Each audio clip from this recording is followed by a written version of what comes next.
All righty. Good evening. Dick Sears is on vacation in the Bahamas. No, he's on vacation, so he's not in. So I'll be subbing in for tonight. I call this meeting to order. Please rise for the Pledge of Allegiance.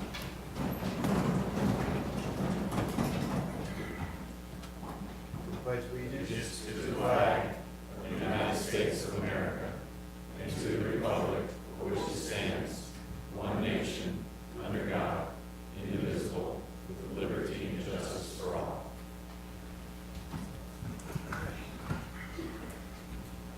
And tonight's invocation is given by my good friend, Pastor Ferguson.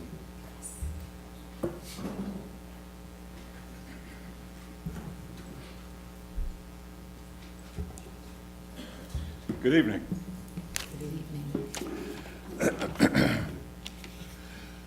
Let us pray.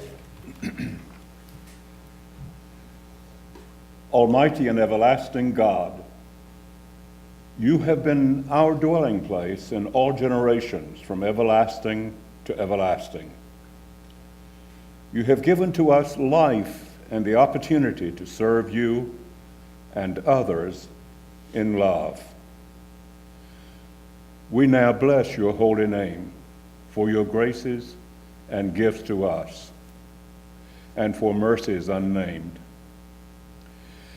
At the beginning of this new month, we are reminded before you and your gracious presence that you bring new and fresh opportunities for all to serve your purposes for this community and its residents.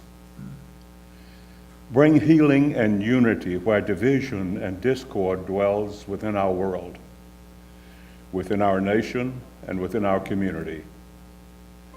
In this new time of fresh beginnings, the first of the month, you once again challenge us to a larger life of humility, courage, love, and service. We yet search for new words and ways to express perceptions of your greatness to us and over us, and yet your unfailing intimacy with us. Grant your intimate and guiding presence in this seat of government tonight. Bless and accept the service of our town leaders here gathered. We seek for them that guidance sought and found in you by leaders across the centuries. Throw your welcomed greatness around this council tonight and around each of us in the conduct of the important business of this evening. Let the goodness of these, our town leaders, flourish and their weakness fade from sight. O God, we honor your presence and bless your holy name.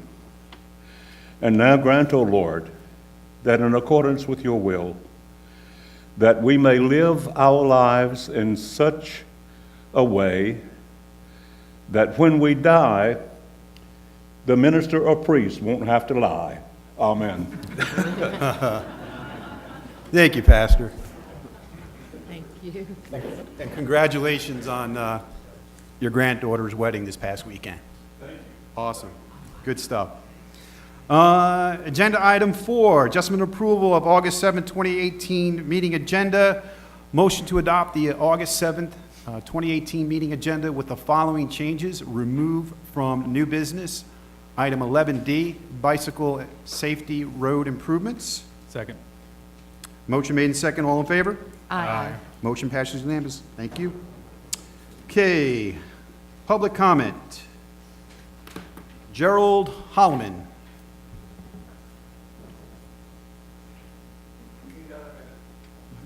Take your time, Gerald. Gerald, and you're looking great. I told you that before. I got them here, but I don't need them. I opened up my water bill, and this thing fell out by this $40 million bond, this transportation bond, and I said to myself, the county's gonna raise the taxes 3 cents, y'all gonna do 50 cents, and it's gonna run up my social security check.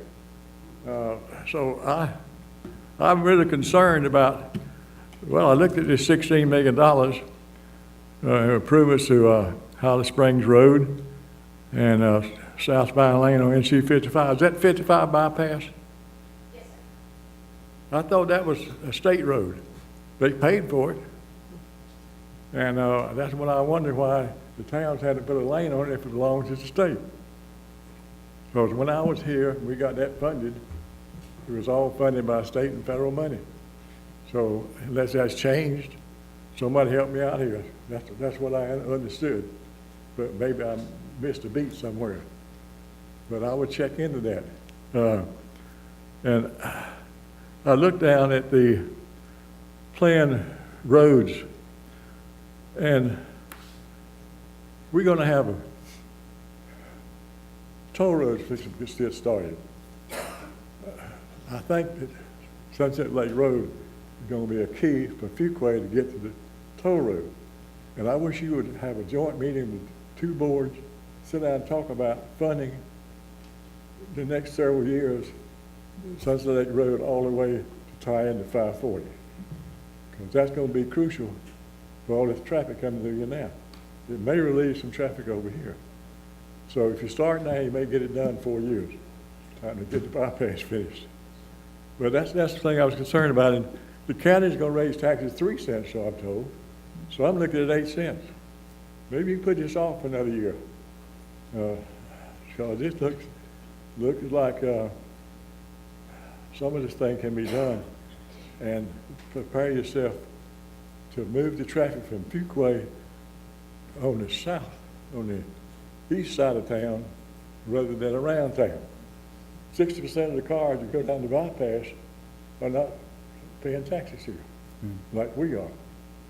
So let's send them over the other way and try to get the traffic moved over to tie into that 540. I spent 17 years sitting behind the bench like you are, and when there was 2 convenience stores here and a gas station or 2, and no sewer system and nothing. So keep up the good work. I'm concerned about this, so I don't know where you need to do it right away, but I wish you put it off a little while, because it's 3 cents in Canada will be enough, I thought.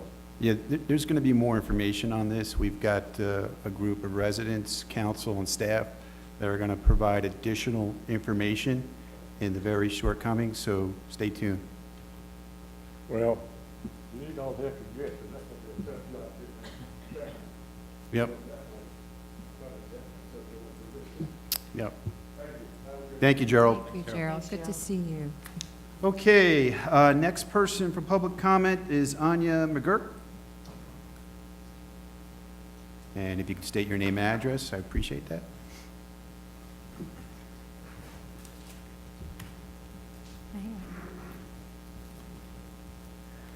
Anya McGurk, 1212 Happy Hunting Hills Drive, Holly Springs. Once again, I'm here with my fellow Happy Hunting Hills Hood. If they could please stand. I'm representing them. And I think you know what we're here for. And so really, we just wanted to thank you so much for listening to us. We've had multiple meetings. It's been a wonderful experience.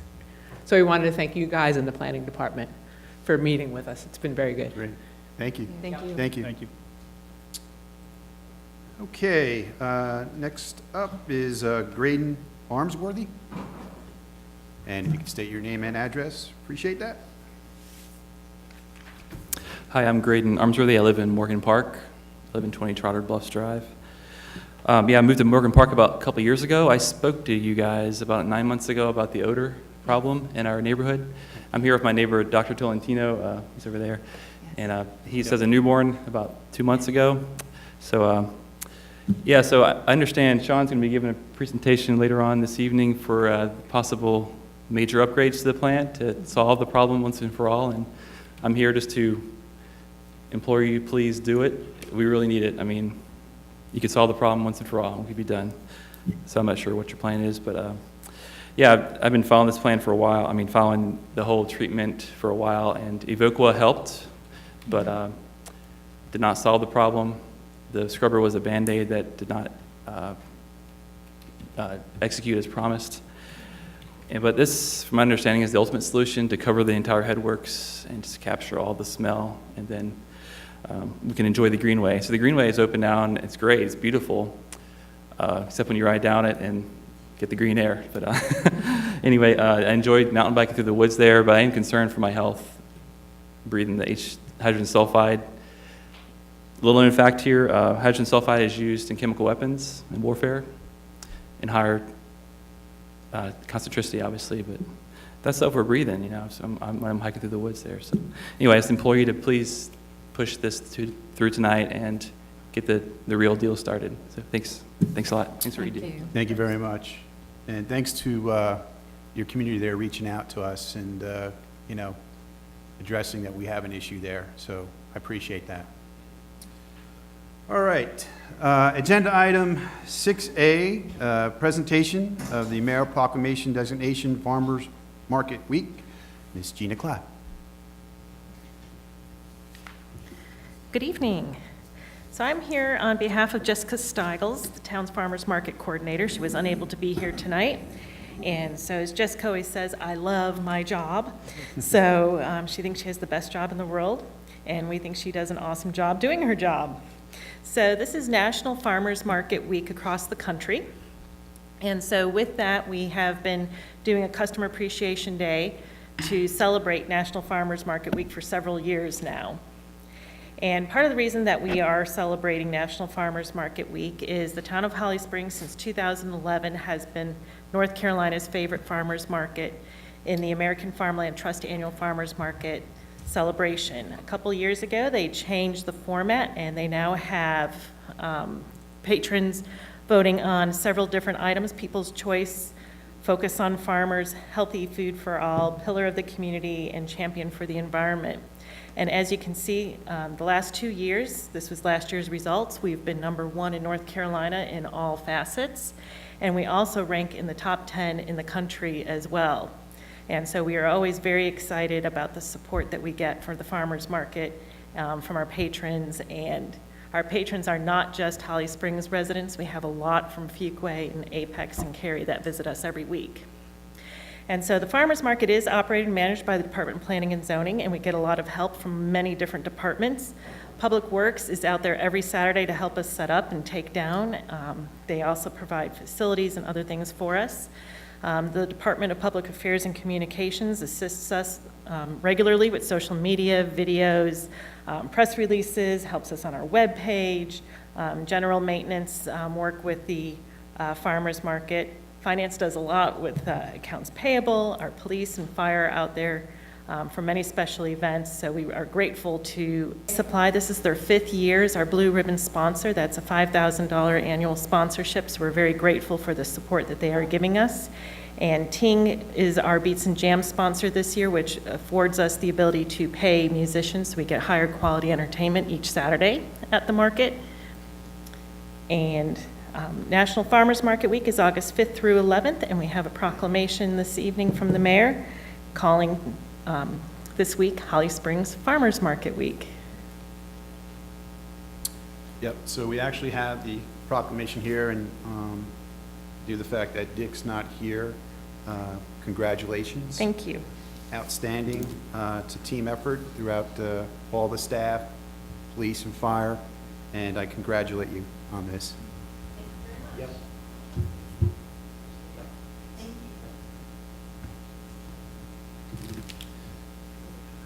All right. I wanted to clap. Can I clap?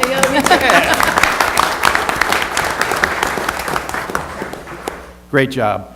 Agenda item 7A, the Flytrex will provide details about the Holly Springs program. That'll be one of the first in the nation to provide drone delivery, and Aaron Levitt and Flytrex is on. Thank you, Mayor Pro Tem and Town Council.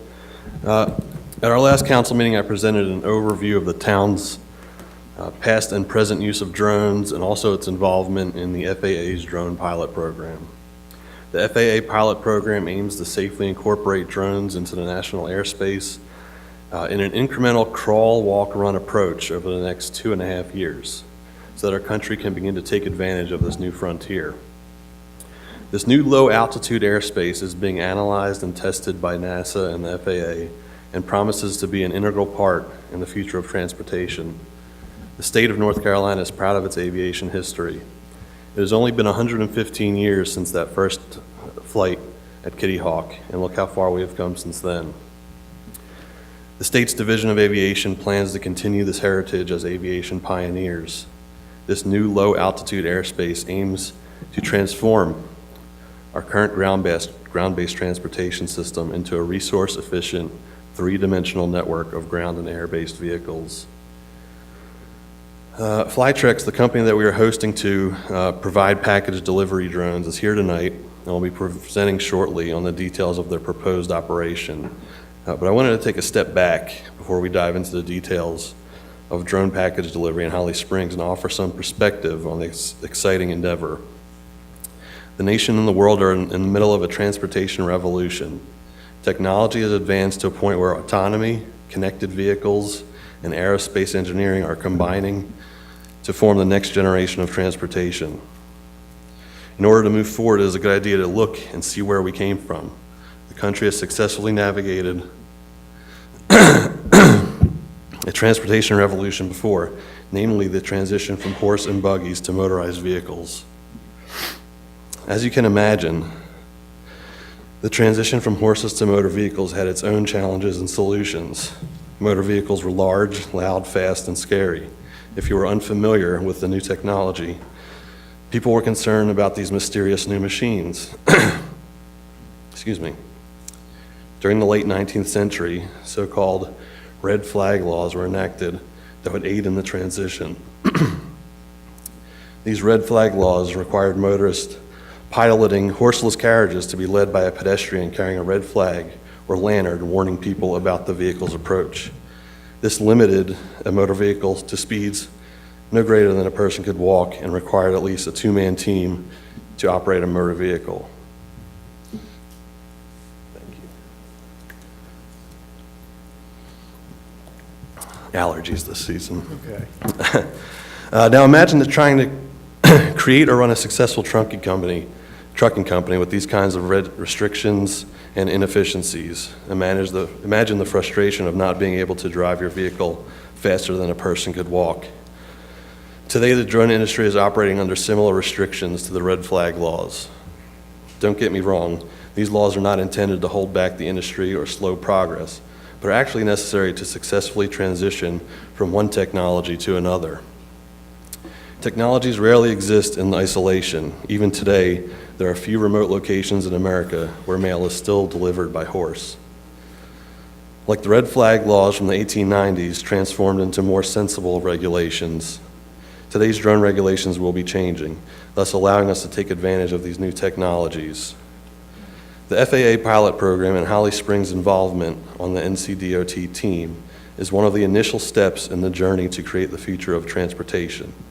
Today, Flytrex will present the details of their plan for what could be the country's first drone delivery system for consumers. But drones promise much more than convenience and on-demand access to goods. Drones represent a dramatic improvement in energy efficiency in a world with foreseeable energy challenges. The success of this transition not only relies on the technology, but it depends heavily on the support of the people.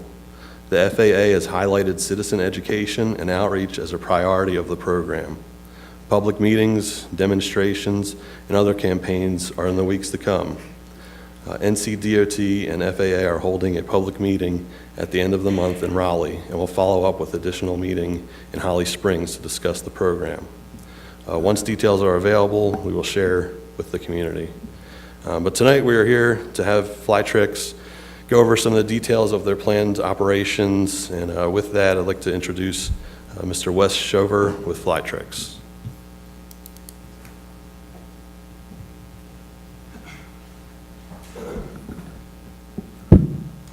Appreciate the opportunity to speak to everyone on the council and everyone in the community as well. Like Aaron just said, it's a great opportunity for the community to talk about this fantastic project and also our concept operation. So we plan for this to be more of an engagement, partnership, and kind of as we work through the different phases. A little bit about me, I'm actually visiting back. I started my career at Fort Bragg. I was at Pope Air Force Base, where I used to live in Southern Pines, so it's great for me to be back. I've got family in Raleigh as well. So again, thanks for the opportunity to come here and talk a little bit more about this program. So I want to get into kind of the history of Flytrex. So about 5 years ago, the company looked at solving one of the problems is how do we become more efficient, more safe, and more effective on doing food delivery. So we chased down this project, this basically problem about 5 years ago to bring end-to-end drone delivery services for the food industry. So currently, this is kind of the state of Flytrex today. We're operating beyond visual line of sight above humans in Iceland, Iceland, Panama City, and Costa Rica. So basically conducting automated aerial deliveries from centralized locations to designated areas. It's ultra fast, safe, and much more effective than the ground transportation. So instead of a person delivering a package 45 minutes across town, it takes 3 to 4 minutes. So it's highly efficient. Again, we've been developing these technologies for about 5 years, and the team comes from a deep aviation and aerospace background. So we've got about 50 plus years of aviation background in the defense industry. So Iceland, as I just said, we're doing beyond visual line of sight over people, and we have 14 drop-off points. But it did not start there. It started with one location. So again, the crawl, walk, run concept. There in Iceland, we worked with the largest food delivery service, kind of their version of Grubhub, AHA, and we started with one delivery location to prove out the concept and prove the safety case and work with the regulators. Today, the AHA has pilots, and they're operating 14 delivery locations, approved and insured by the regulators, and we've conducted just over 500 missions to date. Just a side note, the drone insurance premium is about half of a vehicle for an Uber driver. Kind of teeing off on Aaron's introduction to the integration pilot program, the whole intent of it was to get state, local, tribal governments collaborating with public and private entities to bring this industry forward and really to look at the challenges that are currently existing with how do we manage flight operations, how do we ensure that it's safe, what do we do for privacy concerns, how do we answer those questions that the public is having. So the IPP is really DOT's way of getting help from communities, private, public partners. And again, there were 150 different applicants and about 1,500 interested parties. And North Carolina's DOT was selected as one of 10.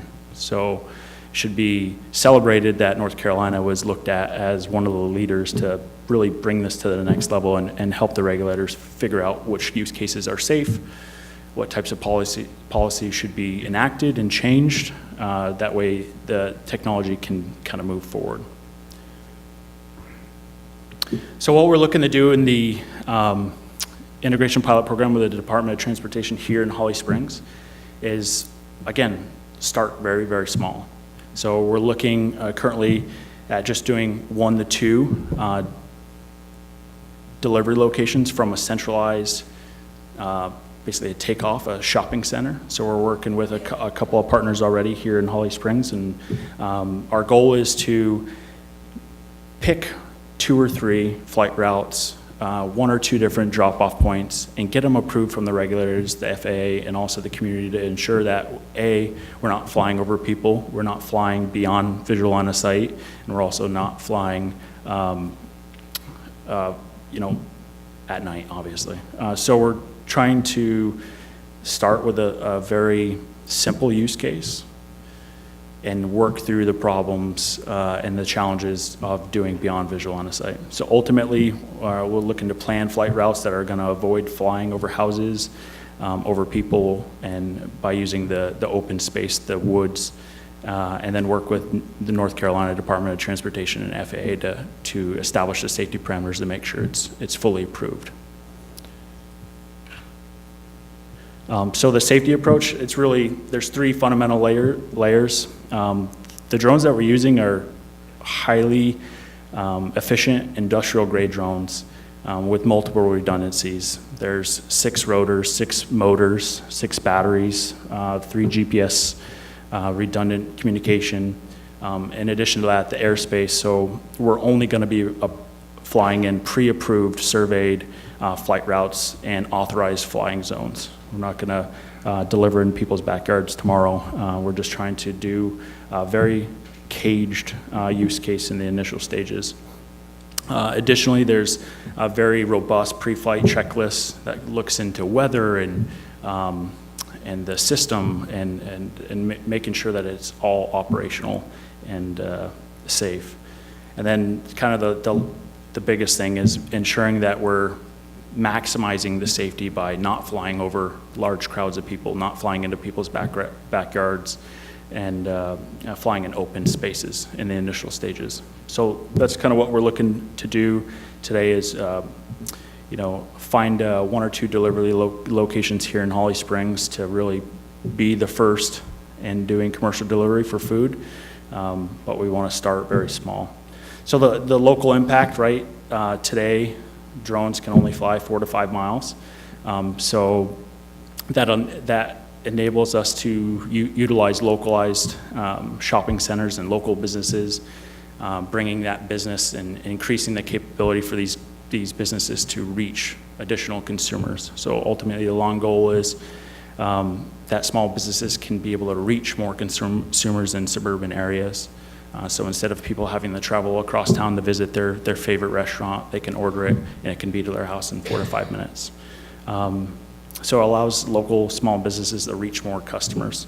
It's also eco-friendly, so you're pulling off delivery drivers from the road. So instead of driving a 2-ton vehicle for 8 hours a day and doing 2 to 3 deliveries an hour, you're doing 4 to 5 deliveries with a completely electric vehicle. It's much faster. You're not having another car on the road, so it helps with traffic and congestion. And then obviously convenience. So instead of having to drive 25 miles to go to your favorite restaurant, again, you can go to a localized, pre-identified delivery location that's close by you.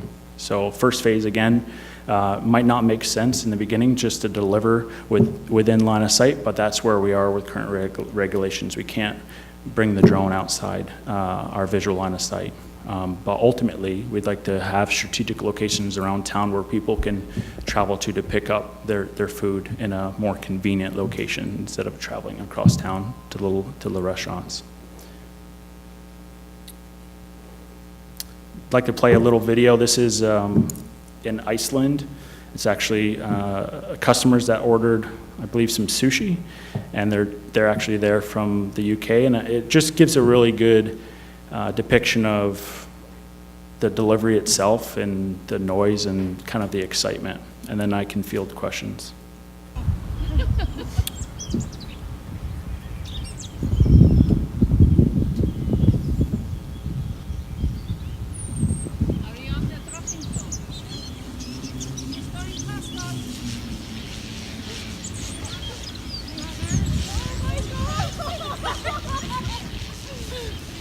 It's not just gonna release it from there.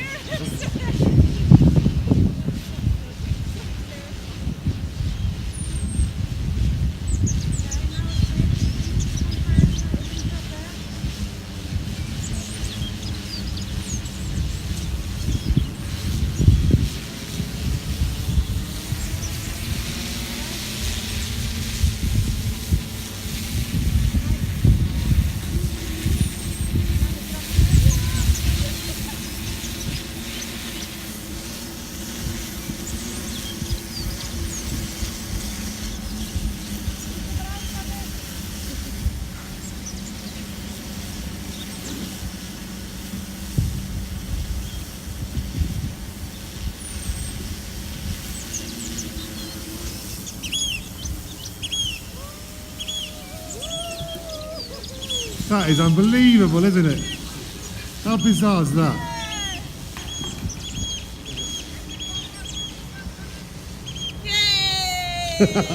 Looks like they're delivering some pizza. What's that? Pizza. Yeah. There's no specific food How that bizarre we're is that? focusing on. Ultimately, a lot of people immediately think that the drone is going to land in the backyard, right? So by the hovering, it avoids, coming down to the localized level, and it's a tether that if someone were to pull on it, it just unspools. So it's very, very simple concept. So again, I just want to touch upon, it's a great opportunity that North Carolina and Holly Springs has this opportunity to be a leader in this unmanned industry. The integration pilot program, it's geared at doing this right here. It's geared at finding public and private opportunities and partnerships to really figure out, what is the way forward with this unmanned industry. And so we're hoping to be a partner in this for the 3-year program and really work with the community and find ways to boost economic vitality. And so we're just looking for you guys' support. And, this is going to be a continued open dialogue. I'm sure we'll have multiple meetings, and I'll be present at, and we can have an open dialogue. Okay. But we're looking forward to your support for sure, and we're excited about having an opportunity to work in North Carolina with the FAA and the DOT. So, Okay. I'd like to field any questions if anybody Yeah, has Wes, any thanks questions. for the presentation. Council, any questions? I have one. I was wondering, you're saying we're doing a pilot. What's the success criteria for this pilot to decide go, no go, or expand? What are you looking to achieve? The pilot program itself? Yes. What's the success criteria for that? I guess that would be kind of geared by the Department of Transportation, right? So each state has its own specific use case or specific focus that they're doing, and the biggest things that they're trying to focus on is how do we do beyond visual line of sight safely? What types of systems, processes, insurances do we need in place on a nationwide level or a statewide level to make it safe? How do we fly over people? What are the procedures and policies that need to be in place with not only equipment, but software and laws as well, and privacy as well? How do we achieve that safely and effectively? And then how do we fly at night, right? So there's a lot of challenges with that. There's airspace deconfliction, there's the private pilot with RC planes, and there's software. And so the goal of this is to really get engagement from the people, the communities, the entities that would be the end users, to help them drive the policies and the procedures that would be effective long-term. So I'd say that the goal is to get public input and private input for regulators to make the right decisions. So what was successful in engaging the residents of Reykjavik or Costa Rica in this program, and what would you duplicate here for our residents? So is the smart start small, right? So really, their challenge with driving there's a lot of waterways, and there's challenges logistically to get to specific areas of town. And so instead of driving 45 minutes and spending that amount of time away from your home, the delivery is 3 to 4 minutes. So there was the logistics problem that was solved. Amit, you could probably answer additional questions about, what was the success rate over there in Iceland, but, it's just a accepting community. It's it's the capital of Iceland, and there was a lot of engagement from the private industries and supporters. The AHA was a really big supporter of that technology as well. So it can't be successful without the support of the community. I think that's a really big part in this. So would you envision having open meetings or demos for people to come out? Is that Absolutely, the plan? Okay, yeah, that's what I'm looking absolutely. for, to Yep. see how can residents see it, and if they have fears that they can get them Yeah, all. and one of the things I didn't cover, we currently do not have a camera on our drones. So immediately when you think about a drone, the first thing that comes to your mind is it's going to be watching me. So that's one of the things that we don't need a camera, and we're literally just carrying the goods, and it's the system is very effective and safe. I think we are planning a demo coming up soon. Yeah. Okay.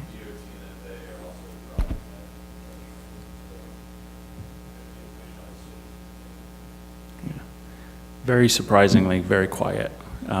Transits at about 220 feet and can deliver up to 80 feet, so you barely hear it. And because it's such a much bigger drone, the propellers are much larger, so instead of getting that whiz of a small UAS, it's really just a hum, almost like a golf cart, really. It's about as loud as a golf cart is.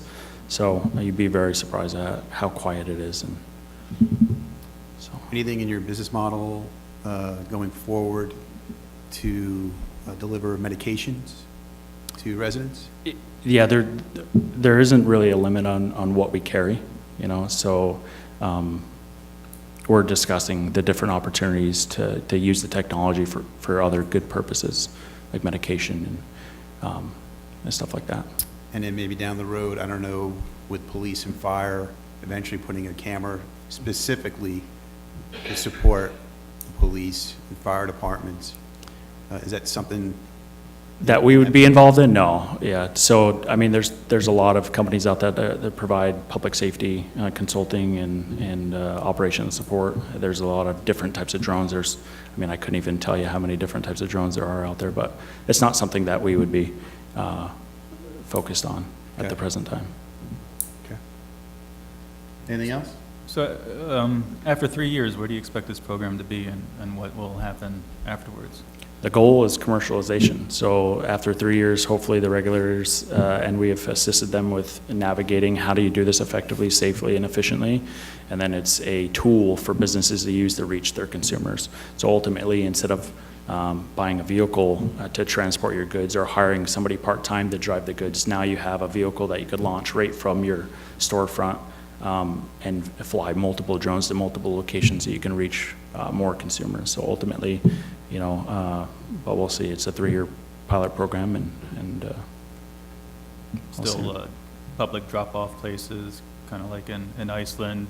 I mean, I guess what I'm asking is I don't foresee this going into people's backyards anytime in the near future. Yeah, I can talk a little bit about that actual concept as being done in Iceland, and we talked about that, and the regulators asked for us to get everybody's signature around all the neighbors, right? So that'll be something that's discussed for sure, but currently the plan is just the crawl phase with predefined locations, because then you start dealing with the mission planning and getting everybody's address and doing an ad hoc planning mission. So it's easier if you have pre-planned routes, you know exactly what the parameters are, you know where the locations are, and it's more quick, it's quicker, so. A lot of the feedback I've received has been pretty apprehensive, and most of it is not knowing about drones and them being fairly new. For instance, the upper limit property ownership, you know, your airspace, how far up does it go? And more so just the intrusiveness.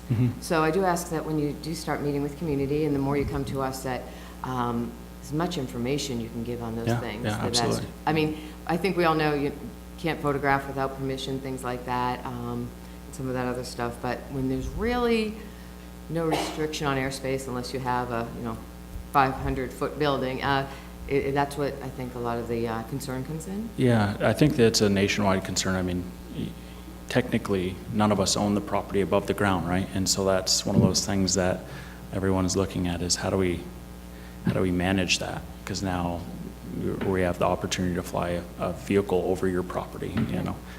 But yeah, we'll totally be completely open. Our goal is to have the pre-planned routes outly communicated so that we understand exactly where it's going to be flying, and get those pre-approved by the appropriate people so you know exactly where they're flying. And we hope it's an opportunity to celebrate. You know, we really want this to be an opportunity to say, hey, we paved the road for food delivery right here in Holly Springs. I mean, you know, we laid the first track and the new, you know, train, the transportation opportunity. So we really like to have the public engagement, and we'll definitely be open about the concept operations. Yeah, and I think it just, like someone said to me, that, you know, they don't want to look up and have it be like, you know, Hitchcock's The Birds, but with drones. So, you know, just that information, the getting down to the nitty-gritty, I think it's really going to help when you do much of the community. For sure. I appreciate that feedback. Anything else? I had the luxury of emailing back and forth with Aaron and Kendra. I think it's important to share what time commitment or resources are needed from the town to help this program. And Okay. Because I think we have a lot of projects, so we're trying to put this into perspective. Innovation's great, we're just trying to see Yeah. what's our resource needs from the town. So from the town, as far as the public meetings go, the FAA, DOT has a team devoted to public meetings. Driving that train, there's some coordination. But as far as resources, some time. We're meeting tomorrow for 4 hours. It's been kind of a dense meeting schedule lately, just because people from fly tracks are coming from overseas, so we try to condense that. But moving forward, the DOT is the one that's interfacing with the FAA. They're doing most of the heavy lifting. I hope people pick that up, but. And I know, from what I read, that the town, how does this, municipalities, local government, they can regulate and zone with this how they want, but they said there is no way to really enforce regulation, and that's what, I think even federally, they're looking at that. So there's so many what-ifs, and how's this gonna work? And I think the more information and the more meetings, I know what you mean about taking up our resources, though, but getting that information. One of the common messages we always went back to at the original team meeting was, Wilbur and Orville Wright didn't have a pilot's license. So this is all kind of new. The airspace is changing. In the next 20 years, we're going to see a different sort of airspace layout, regulations, and it's going to be, that's what this program is going to do. It's going to help us figure out those things. So the FAA, they're looking at the results from this program, and they're taking those results from the 10 different sites, and they're adopting their future regulations to those results. So the feedback, the FAA wants to hear these questions, and they want to hear, once we start, what's happening, what's good, what's bad, and what works and what doesn't. Okay. Just curious, given delivery to a public drop-off point, how do you ensure that the rightful owner of the package gets So I'll it? walk through the process of ordering. So ultimately, you have an online ordering app, kind of like a Grubhub. You go and you find your favorite restaurant or your favorite food that you want to have ordered. You pick it, you select, hey, I'd like a drone delivery, and I want to pick this delivery location that's predefined. You place the order, no cash is exchanged, it's all through the app. You get an instant notification that your order is, you have a time to delivery. The minute the drone takes off, you get a notification that the drone is en route, and you have a time for delivery, and it's en route. So you go to the location. It will stay there for a minute and a half. You have to initiate delivery for it to lower. So that's how we control that the person that ordered it is actually receiving the goods. Okay. So it has to be initiated by the person. So that's why community involvement is going to be really big, because the first delivery location is hopefully going to be near a residential area, and ultimately those are the people that should potentially order. So we have to have engagement from that community to prove that we can deliver. Public engagement, it's really important to us, because if we don't have the buy-in, then we don't have people ordering, and we really have to walk through kind of that process and see how effective it is, and prove that it's faster, quicker, and cheaper too, much, much cheaper. It looks like Forest Springs is the neighborhood that will be closest to delivery. Have residents there been notified or? Not yet. Again, this is proposed. Okay. And the reason we picked this is because we're in conversations with the development center right here in the shopping center. So we wanted to pick the kind of closest area. And again, this is just what we put out there to look at the concept. We don't know if this is going to be the actual determined location. We have to do a little site survey and make sure the trees are not too tall and stuff like that. But this is kind of just a concept for you guys to see that it's very, very short distances, not over large residential areas or publicly, traveled areas, and then predetermined. So who knows if Forest Springs will be the lucky one chosen? We don't know yet. We're still in conversations. So would the residents have to sign a waiver or some type of documentation to accept that? You'd said in your presentation before that when you were working with the communities, you had them all engaged and, I guess, signed some type of Yeah, so documentation. that was if we were delivering their backyards, but ultimately, if that's what it takes to get a public meeting with just the residents of this area, yeah, for sure, we'll definitely have a meeting with them, you know, whatever it takes. From what I've heard, I guess when you sign up with the app, there's some stuff you should read. You're signing up to receive drug delivery, placing an order on your phone. Oh, if you're asking about the app, yeah, there's acceptance, but as far as No, like the. I'm talking where the drop zone would be. Yeah, and so if that- you're saying voting on the actual predetermined As an delivery example that you locations. have up Yep, here, Yep, Right. is that something that you would reach out to those residents that, those 7 or 8 houses that live in that area? absolutely, yeah, Okay. yeah. So again, this is just the closest residential area from the place that we're looking at doing the launch from. So if this is the one that ends up getting accepted, for sure, we will definitely have an engagement Okay. with them and answer any concerns. So Aaron, would we have another meeting or another presentation before the pilot project really launches to give us those details of what's going on or what's been done? I think we'd also meet specifically the neighborhood people that are selected, a smaller meeting, to engage a little bit more openly, but we can definitely come back and present to council. I think that's important because we're getting, like Sherry, I'm getting a lot of questions about it. So the more we just engage and tell people what's going on, the better. Yeah, I think something we're going to talk about tomorrow is, a video tutorial online that, that just shows that, gives some guidelines, what is this? We'll talk about Fly Tracks about that tomorrow, it'll be something that we can post online, in addition to the public meetings. And if you can let us know when those published meetings are, I think it'd be good for one or two of us to attend. Yeah. All right. Right. Thanks, Wes. Thank you very Thank much you for your very time. much. I appreciate Appreciate it. it. Appreciate Yep. everyone showing up as well. It's really Thank good. you. Thanks. All right. Next up, agenda item 7B, presentation by Launch Holly Springs, Bob Schimmel. How you doing, Bob? How are you? I'm great. And Bob, you put your name and address? My name is Bob Schimmel, 261 Elm Crest, Holly Springs. And I have the privilege of serving as the project manager for a unique program called Launch Holly Springs. And I'm going to talk a little bit about that tonight. And if I can get this to work. Just left click. Left click. Try it again. So to help us understand why Launch Holly Springs is important in our community, we want to start with answering a basic question. Why is small business so important to Holly Springs?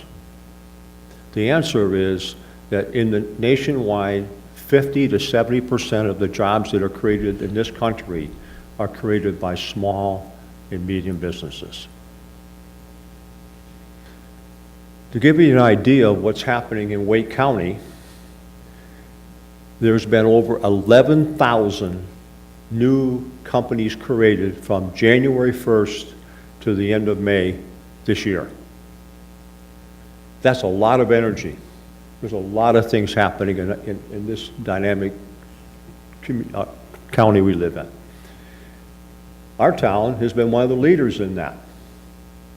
The statistic will tell us that each business day for the first 5 months of the year, one or more businesses have registered with the Secretary of State as a new business. I don't know about you, but that's a lot. Launch Holly Springs is not a new program per se. It's based off of the program that was developed called Launch My City for the city of Detroit in 2015. Since that time, the program has been refined, optimized, and it's already been started in Raleigh, Wake Forest, and in Durham. In fact, Raleigh has already had 3 cohorts go through and have already graduated over 90 90 new businesses into the business. I'm going to talk just a little bit about what's happening in the community by this chart.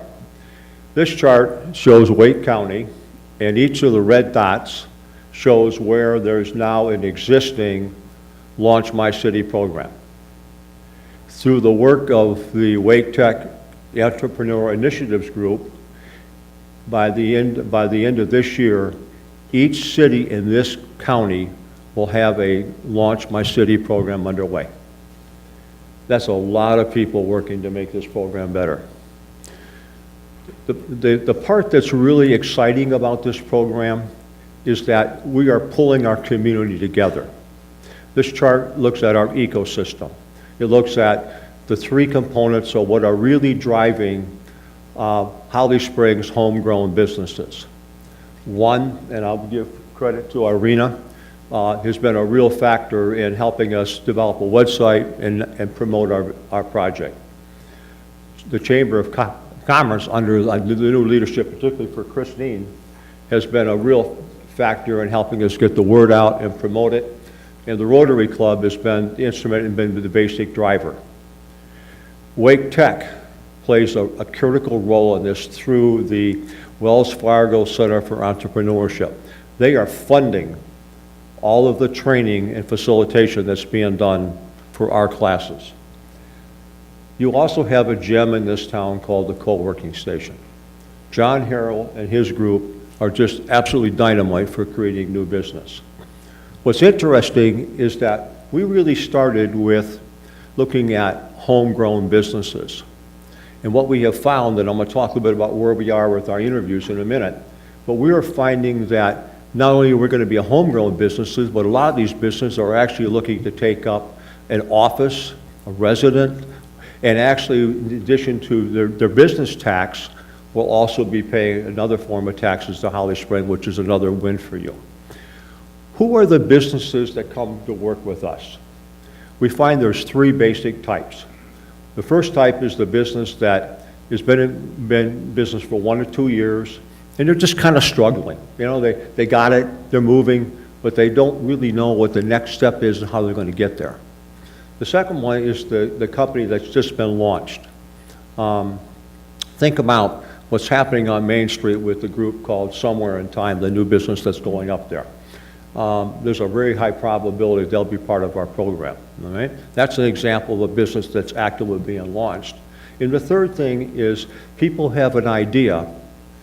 They're looking for, how do I make this into a business, okay? And so those are the type of people we're serving in our program. If you look at the right side of the screen, you will see that it takes a number of people to support this program. These people are all high energy, and they're all passionate about new business and small business development. The program we offer is basically 4 steps. First is training. They get 8 weeks of business certification training based upon the Wake Tech model, and it uses what we call the Kaufman system, which is the FactTrack system, which is the largest business acceleration process used in the United States. People have to come to every meeting. They spend 3 hours in class on Thursday nights. They also spend between 3 to 5 hours between class doing homework. The second part of this is mentoring. And I'll talk about some statistics for mentoring in a minute, but each graduate will be assigned a mentor that will work with them 4 times during the month for a meeting and once actually in person for a period of 6 months. Networking. People who run a business, and especially are starting a business, are always got a lot of questions. The network provides a community they can go ask questions. And the last part of it is a program called Kiva, and it's a microloan program. A lot of small businesses don't need a big bank loan. They need $1,000 or something to kind of buy a piece of equipment or something to drive it. Kiva has a program nationwide that is basically a foundation, and then it goes into you put your business online, and then it goes into the Kiva network where people put in $25, $50. It's not uncommon for someone to raise anywhere from $500 to $2,500 in a program like that. So the program gives them a lot of the essential tools that they need to move their business forward. And I won't go through the classes and things like that. Who is eligible to be in the program? It's people who live in Holly Springs and the extended town jurisdiction, and particularly we're looking for potential taxpayers. We have a preference for underfunded entrepreneurs, particularly people who have a household income less than $75,000, which, by the way, represents about 42% of the population in Holly Springs, and also minorities. What I can tell you so far is that the vast majority of people who have applied to the program, almost all of them, are minorities from either race or sex. So we're really meeting that objective. We also are we started to look for home-based businesses, and we got a big surprise. We found out there was a lot of these businesses that are, been interviewing with us, or applicants, are actually looking to set up an office in Holly Springs. So that's kind of a double win for us. The other thing is that we don't allow multi-level marketing. So if you're in Avon or something like that, you cannot get in the program. Our schedule starts with a introduction orientation on September 6th. You will be invited to come to that. We want you to see firsthand the people who are going to be in the class, see the energy that's there, the sponsors that are there. We're going to graduate our first cohort. The group of class is called a cohort. We'll do that in Thanksgiving. That'll be a grand banquet. And we'll invite the graduates, the mentors, family, council members. We've got people from Wake Tech, Rotary, a lot of people coming. And it's a grand event to celebrate what these people have done. So we're looking forward to that. Where do we stand today? Right now we have 20-plus applicants. We're actively into the interviewing process. I can tell you that the quality of people we're interviewing, right now about 90% of the people who have applied, we feel would be a good fit for the program. Also, we've been running a series of informational meetings across town. We've had, for example, at the co-working station, we didn't have enough chairs for people that want to come in and see what we had to say. We started interviewing. We're about halfway through the process right now. I can tell you that we got a lot of high-energy, passionate people who have different needs that this program can fit, and we've been able to match that. Mentors are a key part of the program, as I mentioned. We have 12 already to date. We'll get 20, and they have a 6-month commitment. But maybe this will help explain why mentoring is so important. Statistics have shown that new business startups that have a mentor are 5 times more likely to succeed than non-mentored business. So, if you will, what we're doing is we're kind of hedging our bet from the training to say, here's a mentor that's going to walk you through that process. And by the way, each mentor is chosen to meet the specific needs of the participant in the class. It's not happenstance. It's all about personality match, business interests, and knowledge. I want to share a couple stories about some of the people that are in our class. Yesterday, we had Maynard Carrington come for an interview. Some of you know Maynard. He runs Elite Grass and Mulching in town. And he came in and he started to talk about, my business is growing, and I don't know how to handle it. I started with a lawn cutting business, and now I'm getting commercial business, and I'm getting more people coming to me than what I possibly know what to do. And he said, I need help learning how to manage a process like that. I've never had to do that. Well, he'll get training and a mentor to do that. But the great thing about Maynard's program is that he hires at-risk youth. 16 to 20, he puts on his staff, on his teams to go out and help. So not only is he building his business, but he has a really strong social aspect to it. Another lady came in, She was 18 years old. Blew us away. She has a concept for a food allergy business. She knew the national statistics on food allergy. She knew the problems. She knew how people get food.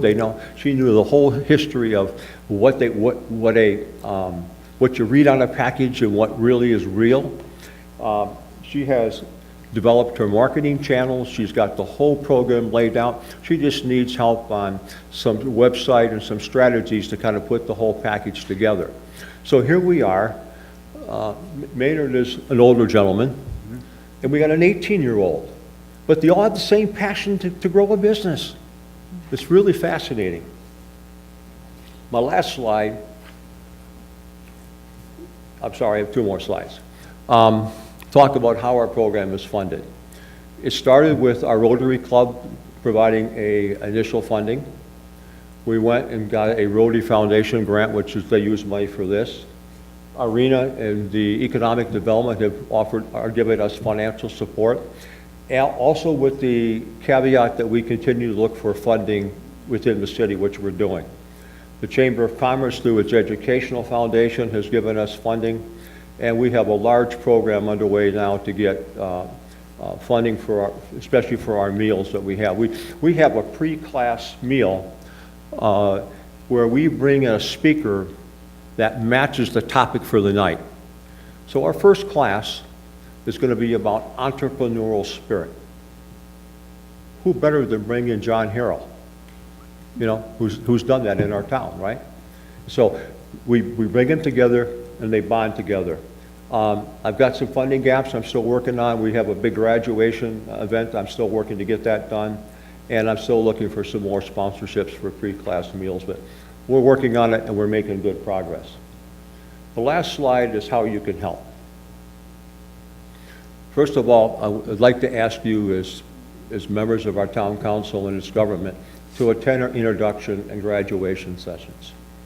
Secondarily, to use your network to communicate our program, especially for somebody who may be starting a business or somebody who's an experienced business person who will be willing to work with as a mentor. All that information is on our website, as you see there on your slide. Also, in talking with Mayor Sears, because Rotary is a 501c3, and this program is basically nonprofit, we would like to approach the town in 2019 for a grant through your nonprofit contribution. And I think that's a great way to do that together. But I want to close with this comment. I've been involved in some of the other Launch My City programs. I think there's one thing that I would encourage you as a council to do, and that is we've got to find a way to share the good news about our community. How does people know the good stuff that we're doing? Okay? Tom has asked me to be on the Transportation Bond Group, okay? And I've agreed to do that because that's good news for our community. But how do we get that energy? Here's 2 comments, and I'll conclude with this. When we were doing the interviews for the applicants, they talked about their background, where they came from. And several of them said, this was the kind of community I wanted to live in. And the last person, one other people said, I came into this town and I feel like I was home. And that's the spirit that we have. And I would just encourage us to find some ways that we can network and build communications and build more goodwill in this community. So that's our presentation. I'd be glad to answer any questions. Anybody have? Bob, I don't know if you made a point. How much does this cost for the folks that are selected for the program? It's totally free. Sorry, thank you. You're right. It's totally free. Totally free, yes. And that's because of the work, the Wells Fargo entrepreneur funding from Wells Fargo. Good point. And folks can apply at the top of the screen. launchhollysprings.org is where That the is correct. applications, and the application process ends when? August 27th. August Yeah, 27th. we will be meeting. We have our final set of interviews for applicants the day after, and they will be notified by the end of that week to be in the class. Good stuff, Great. Bob. Anybody else? No. Good. Thanks, Bob. Thank you. A lot of Thank you work. very A lot of work. Thanks. Thank you. Thank you.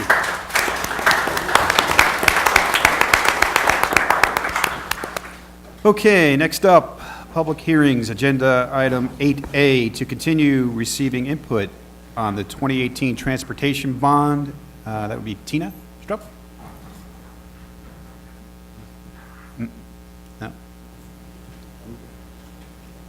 After.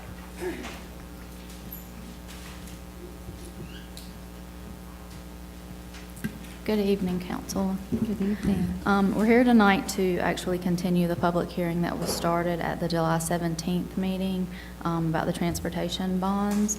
And I'm also here tonight to ask, once the public hearing is closed, the council to adopt the bond order that will formally order a $40 million bond issuance to pay the capital cost of the town's transportation needs. So I guess we'll open it for public Okay, hearing. so we do have, it's open, public hearing, and I have Jenny Appleton.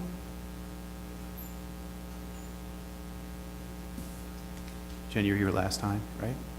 Yes. Okay. Yeah. Name and address, I appreciate that. My name is Jenny Appleton, and my address is 4600 Sunset Lake Road. Before the $40 million transportation bond goes to ballot, the transportation plan for Holly Springs needs to be revised to promote center turn lanes and bike lanes. I've noticed in the advertisement of the $40 million transportation bond, nowhere is it noted the transportation improvements will include raised divided medians. Raised divided medians will block existing developments, roads, and driveways from making left turns. Accessibility of adequate safe U-turns like 55 bypass for drivers should be provided at the same time or before the installation of raised divided medians. Drivers of large vehicles or a vehicle pulling a trailer, RV, or boat cannot make a U-turn at Holly Springs Road and Sunset Lake Road. Environmentally conscious, encountering 3 lights in order to go straight. You have to at least slow down for each turn, and it's a bummer if you have to stop for a red light at all 3 lights. Acceleration ruins fuel mileage. Distance traveled minimum increase is 2,400 feet. The result, it takes longer to get anywhere, and it is not environmentally conscious. Safety. First responders' response time increased with a raised divided median. Medians can only open up 1,200 feet. The extra distance to make a U-turn increases response time. First responders need adequate accessibility for fire trucks to make U-turns. Maintenance. The new raised divided median in front of Lowe's Foods on Holly Springs Road is new and beautiful. Old divided medians in front of Harris Teeter, CVS, Dollar Store, and BP gas station have dead shrubbery. A center turn lane will not require landscaping upkeep or its cost. I looked at the plans for Sunset Lake Road, and I see a raised divided median is planned for in front of my driveway. So I will be forced to make U-turns on a daily basis. Safety is a concern because the scheduled break in median will be at the entrance of 2 subdivisions, Wood Creek and Fair Oaks. Besides watching for the oncoming traffic, I will have to watch and yield to crossing traffic. The other break-in median will be at the T of Sunset Lake Road and Stevenson. Same safety issue as I previously mentioned, plus currently there is not sufficient room to make a U-turn. My husband sometimes pulls a trailer with his truck. If a raised divided median is added there, would not be enough room in either location to make a U-turn. Speed. It should be 35 miles per hour. It is a very curvy, and there are some blind driveways. I believe drivers drive faster than 45 miles per hour and often are distracted with cell phones and are texting. Already residents have spoke out about the speed. The rest of Sunset Lake Road in Holly Springs Township is 35 miles per hour after Wood Creek's Lockley entrance. Stevenson Road is 35 miles per hour. I don't understand why all of Sunset Lake Road is not 35 miles per hour. I am afraid I will be forced to make U-turns at dangerous intersections at dangerous speeds. The need. Construction completion of 540 up to the 70 bypass is scheduled for 2022. This will reduce the amount of traffic on Sunset Lake Road. Holly Springs should not provide a 4-lane roadway because the through traffic will continue to use Sunset Lake Road to avoid the toll. 540 road improvements. 540 is responsible for making road improvements to both Sunset Lake Road and Holly Springs Road. 540 will intersect Sunset Lake Road 2 times. The divide and grade most likely will be Sunset Lake Road bridging over 540. Other new roads. New development will be adding new roads. Jesse Drive will link 55 and 1010. Edwards Drive will link Sunset Lake Road with Kildare Farm Road. These new roads will be paid for by developers, and the new roads will reduce the amount of traffic on Sunset Lake Road. The 5-cent increase in property tax rate. Adding a 5-cent increase to property tax rate. Currently, Holly Springs is higher than Apex, Cary, and Morrisville. The increase of tax rate will make Holly Springs rate higher than Fuquay as well. So selling your home. If Holly Springs tax rate is higher, a financially conscious home buyer takes that into consideration when purchasing a home, and Holly Springs homes are less appealing to neighboring towns. In 2018, Wake County increased its property tax rate 4 cents. So between both town and county, it will be a 9-cent increase for Holly Springs residents. Property values increase every reassessment. The increase in property value in 2016 increased my taxes over $800 a year, and I anticipate my value will go up again in the 2020 assessment. In May of 2015, Holly Springs Engineering Department stated the funding for major NCDOT roadways where there was town or NCDOT financial participation over the past 10 years. The 13 major projects' total cost was $28.5 million. The town paid $15 million. The town was able to pay $15 million in road projects already. Where did the funding come from? Why do we need a 5-cent increase in property taxes? Holly Springs has been able to allocate road funds in the past with a smaller pool of houses at lower property values. Before a $40 million transportation bond goes to ballot, the transportation plan for Holly Springs needs to be revised with center turn lanes and bike lanes. You can move the same amount of traffic without the added expenditure of a raised median or the cost to maintain. You don't need to provide U-turn accessibility like the 55 bypass, and first responders' response time will not increase. I think Holly Springs should wait until 540 and its road improvements are completed, and then do a traffic study analysis and see how traffic flows. And I suggest to break up the projects. And does the town really need to increase property taxes? Thank you for your time. Thank you, Jenny. Thank you. Can you send that an email again, your points? Yes, that you presented tonight. Great. We want it. Yes, thank you. Okay, thanks, Jenny. At this time, we'll close public hearing. And there's actually no one else signed up, so we'll close public hearing. Okay. And Tina? I guess the next step would be to take the action on the bond order. If you want to adopt the bond order formally ordering the $40 million bond issuance. Any questions? Yeah, Tina, can you explain, just kind of break it down in layman's terms, what exactly, the bond order is? So people I don't want them to think all of a sudden we're going to have a bond. They know they have to vote on it. This is just saying that you're adopting the bond order to send it to the voters in November. So the voters will ultimately have the say-so. Thank you. Just a quick comment. The comments, there's a lot of good questions, a lot of good comments Ms. Appleton made. I think a lot of our residents have questions about this program and what it's going to bring to our town. Overall, I think it's not a perfect solution, but it is a solution. And there's a number of projects that are on this transportation plan that we're looking at that could have been done years ago, things that haven't been done. We have a lot of catch-up that we still have to do, and we have a lot of projects that we need to do to stay ahead of the curve for the development that keeps coming to our town. So this is an opportunity. I think transportation is probably without a shadow of a doubt, the biggest complaint we hear about. And this is a solution, and it puts it at the voters' hands to make a determination whether or not the tax consequence is worth paying for in order to fund some of the improvements that we have to get done.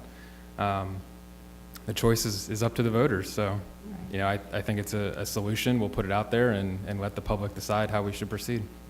And I wanted to add, I appreciate, we've had residents involved in the Transportation Committee, along with staff and Councilman Dodson, and we've been working hard to try to package this information up to give a level of detail so folks are comfortable to know what they're voting for, and that will start to come out more and more this week. We've had we talked to a bunch of residents during the Founder's Day, so we're making sure that we're hitting the key points so that when people want to learn about what we're trying to push forward, that those questions are answered. But we've got ways to engage. We're going to have open houses. So this is by no means we're going to have a lot of information, and we want to have information that we just received so we can talk through those points.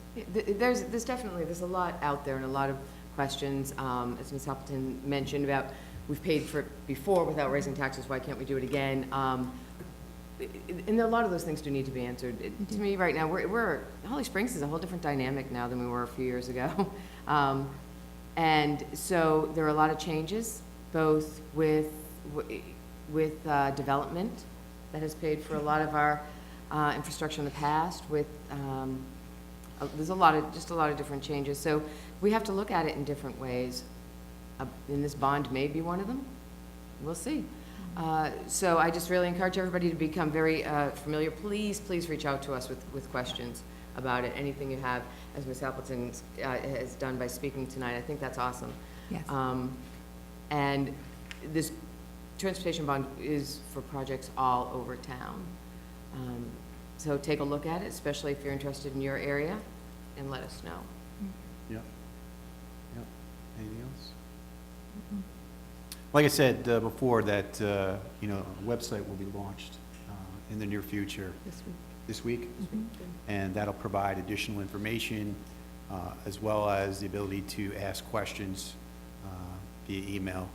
And like Councilwoman Kelly had stated before, we will have workshops for the public to come to see exactly what we're trying to accomplish. And I want to ask our committee members, for people who may not have email or access to a computer on a daily basis or at all, how are they getting this information? So so if they don't have access to the website, we will have open meetings that we're going to have announced so we can make sure that we continue to put information in the water bill for them. We will be at Hollyfest. We were just talking tonight about reaching out to different HOAs and involving opportunities to also visit community groups. So there's many of us. I'm sure we can divide and conquer because we really want to make sure that folks understand what we're proposing so they can make the decisions a comfortable decision for them in November. Friday night football's coming up. We put a booth out there. We could do that. I'll be there. Yeah. Yes. Okay. All right. Anything else? Pete, can you think of anything? You're on the committee with us, so. No, I think it boils down to just getting information out to the public, receiving information from the public, and having them make an informed decision in the fall. Yep. Good. Okay. I believe we have a motion. Motion to approve to adopt bond order 18-02, ordering a $40 million bond to pay for improvements to the town's transportation systems. Second. Motion made second. All in favor? Aye. I see none opposed. Motion passes unanimously. Thank you. Next one up. Motion to approve, adopt resolution 18-32, setting the bond referendum and ballot question. Second. Motion made second. All in favor? Aye. Opposed? I see none. Motion passes unanimously. Thank you. All right, thank you. All right, next up is agenda item 8B, to continue receiving input of rezoning petition 18-REZ-05 for the property of New Hill Road, and that would be Matt Beard. Good evening. As you stated, this is a continuation of the public hearing from July 17th. We had realized prior to that meeting that the neighborhood meeting had not been conducted yet, so we wanted to make sure that they were able to take the time and send out notifications to the adjacent property owners and get input back from them. We did receive the neighborhood meeting report on time to come to this meeting, and within that report, it showed minor concerns from the adjacent property owners regarding increases in traffic, potential issues of access to the property with the medians that would be installed with the road improvements throughout that New Hill corridor, as well as increase in taxes due to the rising property values stemming from growth in the area. They also showed some concerns about tree preservation, and I believe the applicant will be able to speak more to the happenings at the neighborhood meeting since they were there.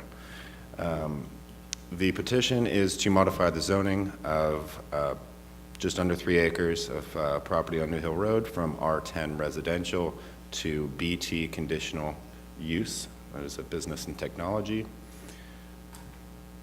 So the future land use plan shows the property within our business park, and with the current zoning of R10, surrounded by R10 on 3 sides, and bordering the RT industrial zoning here, and R30 zoning to the southwest. If you have any questions for engineering, Rachel can speak to them. Anybody have questions? Nope, no Okay. questions? So the applicant has offered 5 conditions with the rezoning petition. The first would be to provide 100% indoor self-storage. Second would be to not have any truck rentals originating from the location. Third, to preclude any kind of kennel uses with outdoor runs. Fourth would be to include some office space of at least 2,400 square feet along with the self-storage use. And the last would be that if any use brought in after the rezoning is of more intense traffic impact than as was studied with this petition, that they would be updating that traffic impact analysis. And unless you have any questions from me, the applicant has a presentation. Yep. I'd like to hear from him. Yep. Please. Okay.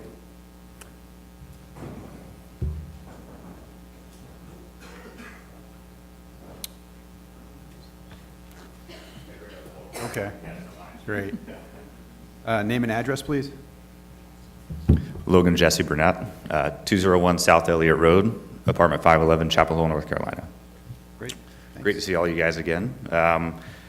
Before I begin, I want to make sure I introduce my team. I have Leslie Ann McAdams, my co-developer, Patrick Bishop, general contractor, Baxter Walker, which I'm sure you guys know well, residential commercial broker, and Andrew Miracle, our civil engineer. So as you have any questions after my prepared remarks, I brought them here so that we can have a good discussion about any of your concerns or considerations for this project. I will try to keep it as interesting and brief as possible. It's not drones, but I'll do my best. I'd like to begin by thanking the council, the town staff, and the citizens of Holly Springs for allowing me to speak today about this with our project. We're excited to bring to you a project that's developed and invested in by members of the Holly Springs community. My wife's family has lived here for 18 years. We've been frequent visitors, as my wife and I lived and served an hour south of Fort Bragg, North Carolina. We're excited to add much needed amenity and service to our community. We're seeking a rezoning from current R10 to business and technology zoning with a special exception use to follow at 1307 and 1309 New Hill Road. These parcels are a unique position as the outward-facing parcels in the business park along the south side of New Hill Road. And it's a location that advances an industrial and business-focused use while maintaining a high threshold of exterior aesthetic. Our project will accomplish this by meeting the primary facade standards of glass and brick on 3 of the 4 sides of the building. For the best comparison, it'll look like a 3-story Class A office building. 1307 and 1309 New Hill Road are combined size of 2.93 acres, as Matt mentioned earlier, an exceptionally small footprint with outsized economic impact. Our scope of work has just over $2.3 million spent per acre, which is significant tax revenue accrued to the town. We're making the most of our given space with difficult terrain and a stream on the west side and a future entrance to the business park on our eastern side.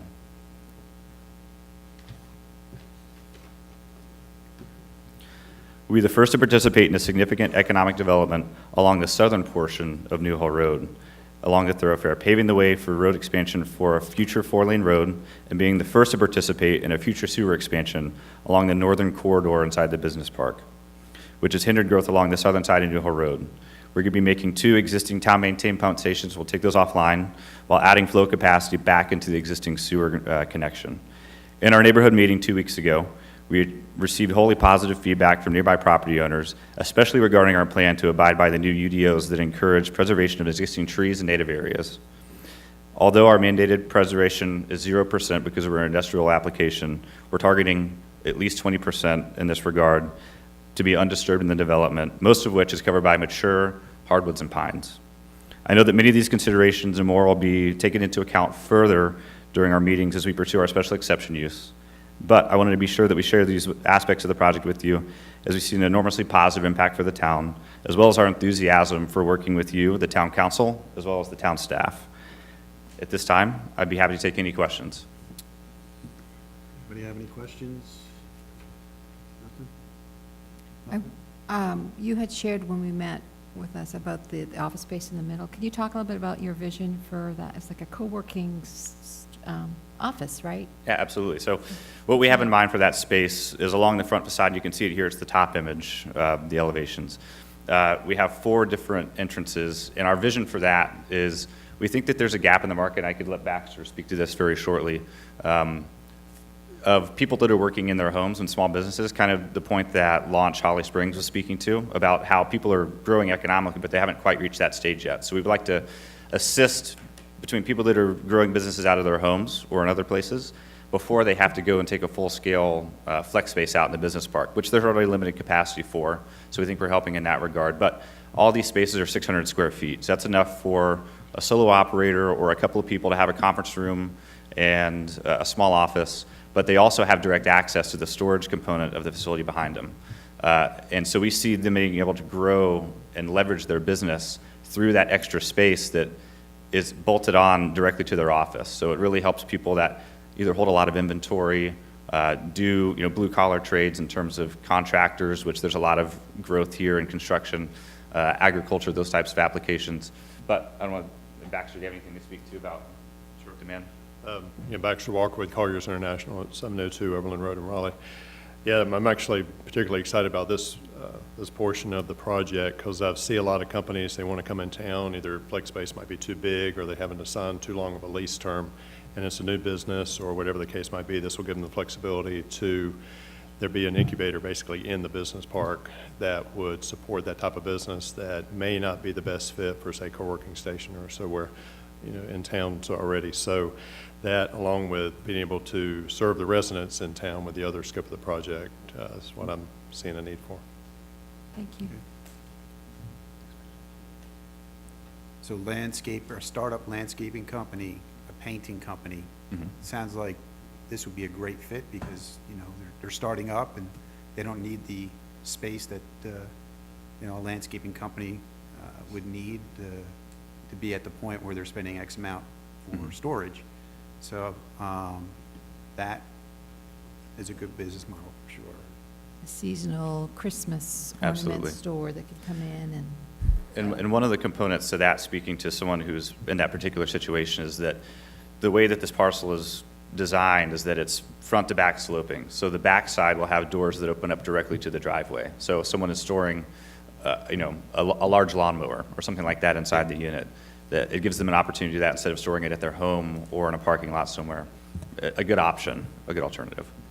Yeah, years ago, I had my own little landscaping company, and I had my F-250 with my 36-inch Skag in the back, and it's in the driveway and all, it was just, as you can see, my business didn't grow, I'm here. So, no, I thank you for explaining that, so. Thank you. Good. Anything else? Okay, I think we're good. All right, thank you so much. Appreciate it. Mr. Mayor Pro Tem, before you open the public hearing on this Yep. rezoning, I just want to remind you, it's a rezoning, and anything that's allowable in the business technology use with those conditions can go forward. The applicant is showing you some nice drawings, but that's really not, you have to consider, at this rezoning stage, you have to consider the wide gambit of everything that can happen in business technology. We have no doubt that he's going to build what he's saying he's going to build, but if you pass the rezoning, it's not married to this site plan or these renderings or that. It's just married to all the available land uses in that particular zoning classification and the listed conditions that he's giving to. So I'm not trying to color you one way or the other, but just that you understand you're not really voting on this, you're Right. voting on a zoning classification. Right. We still With would have those to conditions. approve.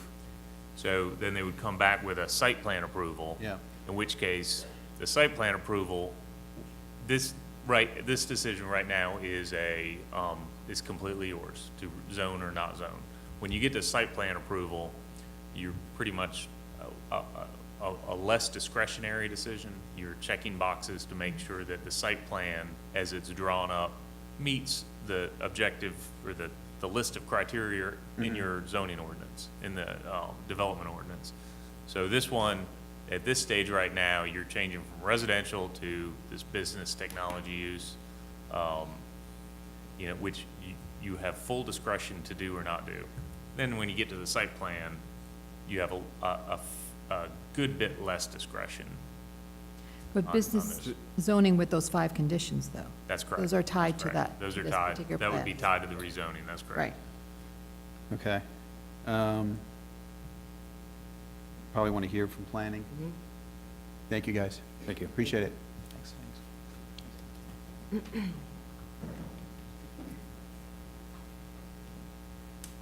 So they mentioned trees. Do we need to add that as a condition? Otherwise, there's no condition for the trees? They're under no requirement to do trees, tree preservation.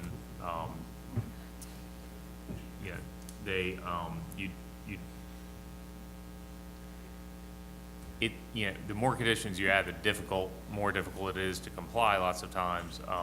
But yeah, you would want to, you could do something a little more lofty, like a goal to preserve, to meet the 20%.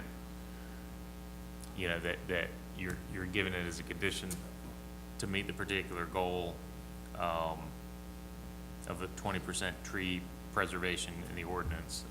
I think that would be a, however, that was not an offered condition by the applicant.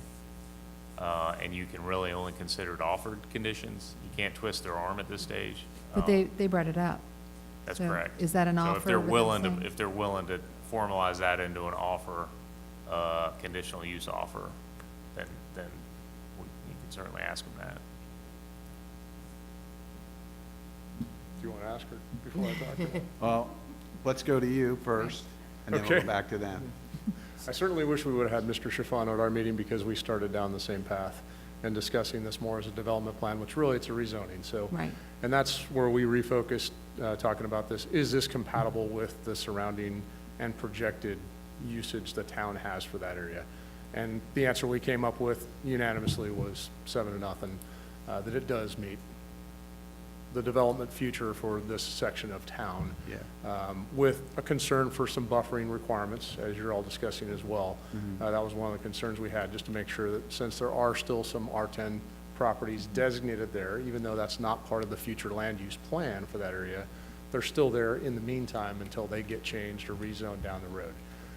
So that's that was where our discussion centered on, but ultimately it came back to the fact this is a rezoning.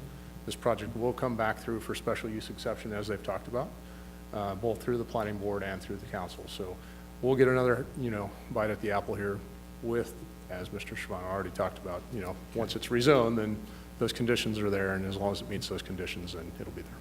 Okay. Any questions for Sean? No? Thanks. Okay, I'm Sounds like gonna, you didn't need me at all. I'm gonna open public hearing, and no one has signed up, so I'll close that. I guess we go back to you, Matt.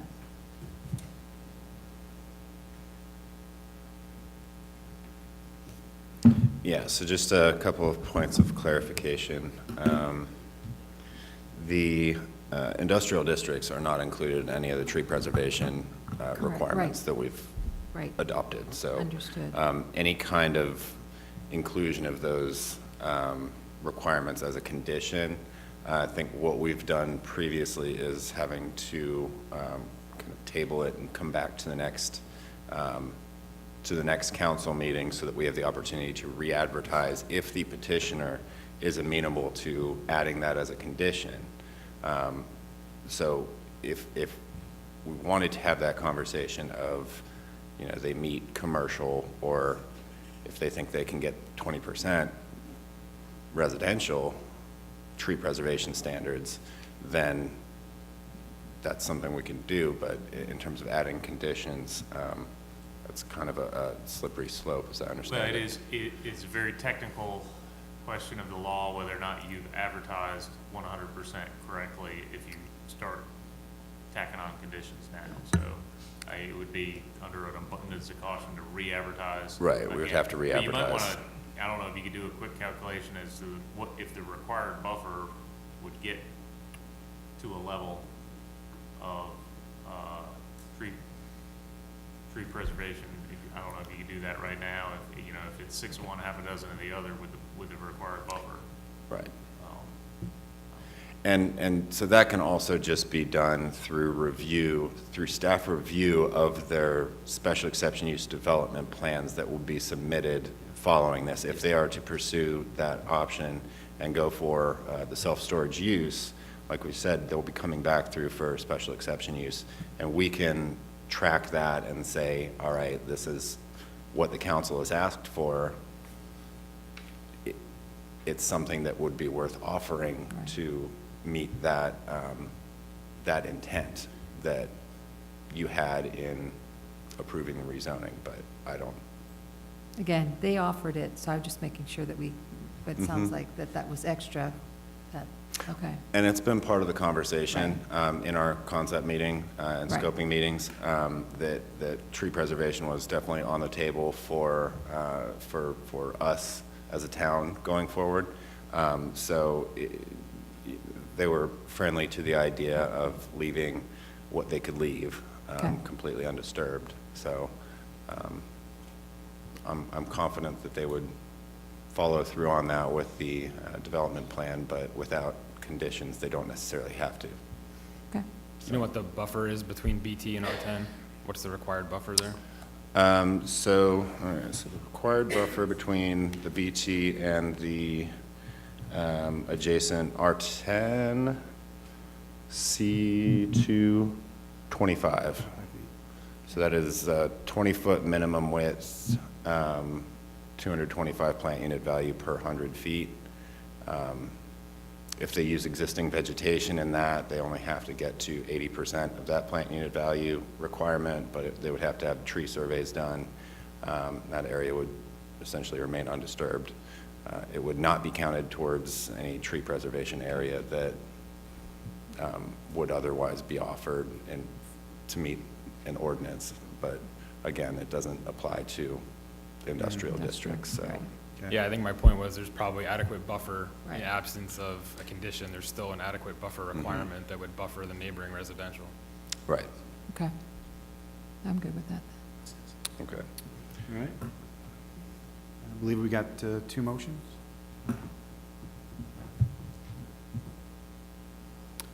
Motion to adopt ordinance 18-REZ-05 to change the zoning of 1307 and 1309 New Hill Road from R10 residential to business and technology conditional use with the zoning conditions offered by the petitioner and listed in agenda packets. Second? Motion made, second, all in favor? Aye. I see none opposed, motion passes unanimously. Thank you. Thank you. Matt, was there a statement of compatibility requirement for that one? Yes, that was not included on there. I think it looked like it wasn't on the PowerPoint. Okay. It's in your packet. I have it here if you'd like to have them just read it. Yes. Okay. Let me read it.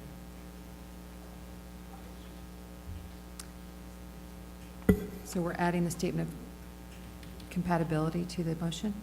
Okay. That should have been first. A separate motion? Okay. Motion to accept the following statements as being true. The requested zone map change from R10 to BT-CU, business and technology conditional use, is consistent with the objectives of the Vision Holly Springs Comprehensive Plan, since the future land use plan map indicates this property as business park, and the business and technology district allows for a variety of, quote, clean industry uses. Second.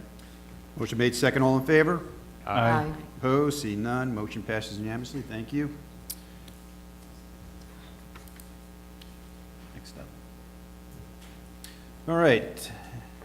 Next agenda item 8C, to receive input on the ordinance A 18-02 annexing .276 acres at 4016 and 4020 Berman Edge Road. And I believe that's Melissa. Thank you, Mayor Pro Tem and Council. This item is a voluntary annexation petition. The property noted at 4016 and 4020 Berman Edge Road. It is contiguous to town limits, and in the ETJ, it's approximately .276 acres, and this property annexation will allow for the continuation of road improvements with the adjacent development that has already been annexed. The property does meet all of the statutory requirements for annexation, and as mentioned, it is voluntarily offered. Questions? Any questions? No? All right, I'll open up public comment, and nobody signed up, so I'll close it. Pretty simple. There's a motion up. Motion to adopt annexation ordinance A 18-02. Second? Motion made, second, all in favor? Aye. Opposed, see none, motion passes unanimously. Thank you. Okay, agenda item 8D, to receive input on ordinance of A 18-003 annexing 5.132 acres located along Avon Ferry Road. That would be, I guess, Melissa again. Thank you. This annexation is actually a town-owned property, so slightly different than the last item. This would be the future right-of-way for Buckhorn Duncan Road. As shown on the map, it is contiguous to town limits. That green area to the east actually is immediately adjacent to this property, and that's simply a mapping concern. But the property is immediately adjacent and consists of approximately 5.132 acres. This is, as I mentioned, on the town's behalf. Okay. Anything? Pretty simple. I'll open up public comment. No one has signed up, so I will close it. And we've got a motion.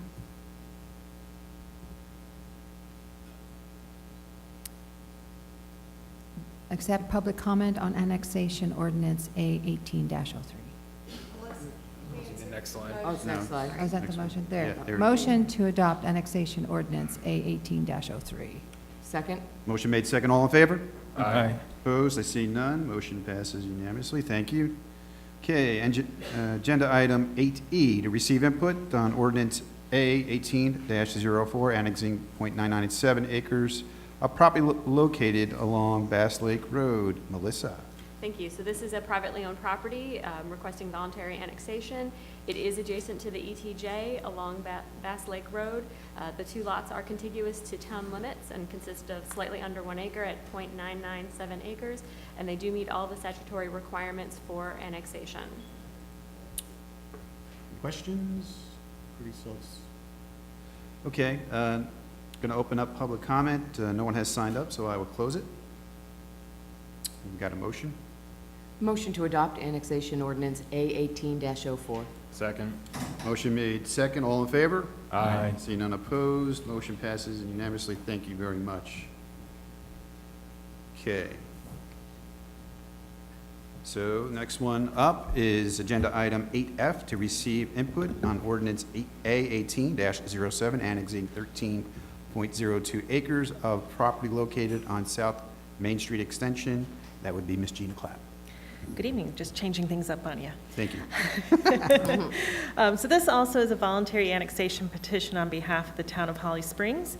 This is all of the right-of-way that was acquired for the South Main Street extension and the realignment of Piney Grove, Wilburn Road, and Ralph Stevens Road. And with that project, the town acquired 13.02 acres. There's a couple also small parcels that are outside of the public right-of-way as well. And so the purpose of this annexation was to get all of this property outside of the from not being in our ETJ into our town limits, and that will assist our police department and public safety in regards to tickets and other enforcement within this intersection and along this stretch of roadway. So it is currently within our ETJ. It'll become within our town limits. It's contiguous to our town limits up on the northern area as well as the southern area, and meets all statutory requirements for annexation. Awesome. Any questions? No? I'll open up to public comment. No one has signed up, so I will close that. And we've got a motion.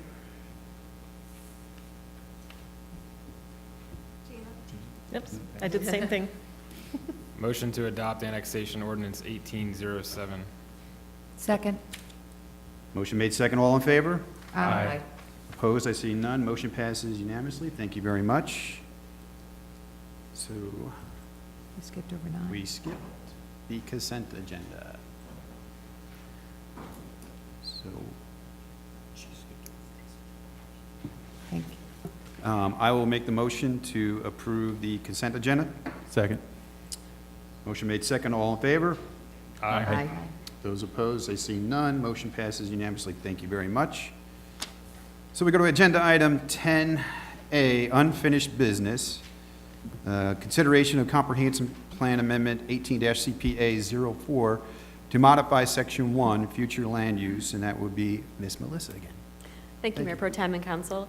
As you may recall, at your July 17th meeting, this item was originally discussed with comprehensive plan amendments primarily in the southern area of town, amending the future land use plan both in text and map. As a result of that meeting, during Council's discussion, the item was tabled for further discussion and additional information.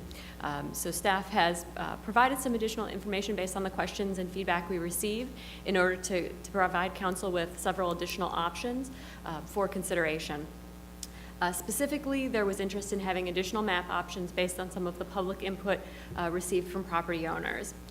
There was also a suggested naming change for the rural residential designation to change the name to suburban residential while maintaining the associated density. Starting off with the proposed map options, the property located near Avent Ferry /logging /Happy Hunting Hills roads that was identified by the property owners who spoke. The map currently identifies that as a residential designation. Outside of the CGA, it would have a 2 to 3.5 units per acre density.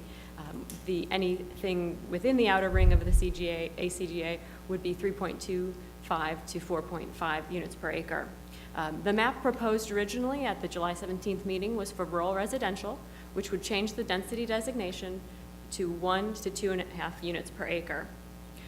One request that was made by the property owners was to change the designation to transitional residential, bringing the density up to 2.6 to 6 units per acre.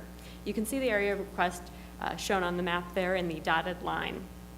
This map here shows the original proposal with the rural residential designation. This map option 2 indicates the transitional residential, moving that property to the 2.6 to 6 units per acre.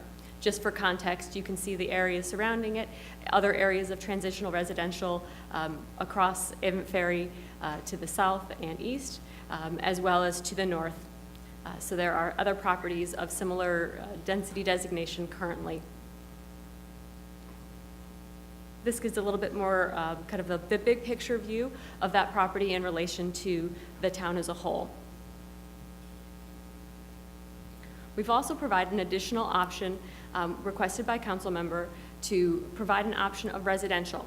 The residential land use designation is currently existing throughout the town. It would provide for between 2 to 3.2 units per acre when outside a CGA, which this property is. So this would be a designation somewhere located between the rural residential designation, which would go up to 2.5, and the transitional residential, which would go all the way up to 6. So this is essentially an additional option for this property, which would provide a level of density in between the other two categories.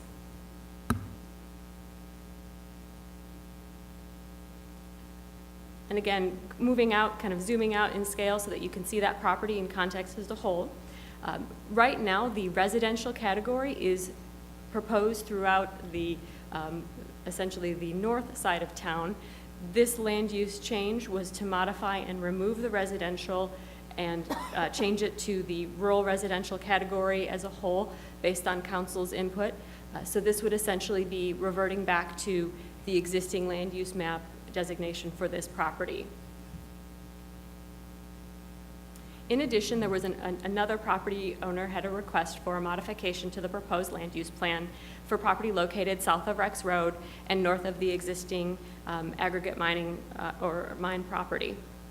The current land use designation for the property is industrial. The proposed designation from the July 17th meeting was rural residential, which was that the 1 to 2.5 units per acre. The property owner has requested having the designation changed back to industrial. So you can see the area of the request shown again in the dotted line, situated between the existing industrial designation and Rex Road. This map option provides for that the industrial area to be brought all the way back up to Rex Road per the existing future land use plan.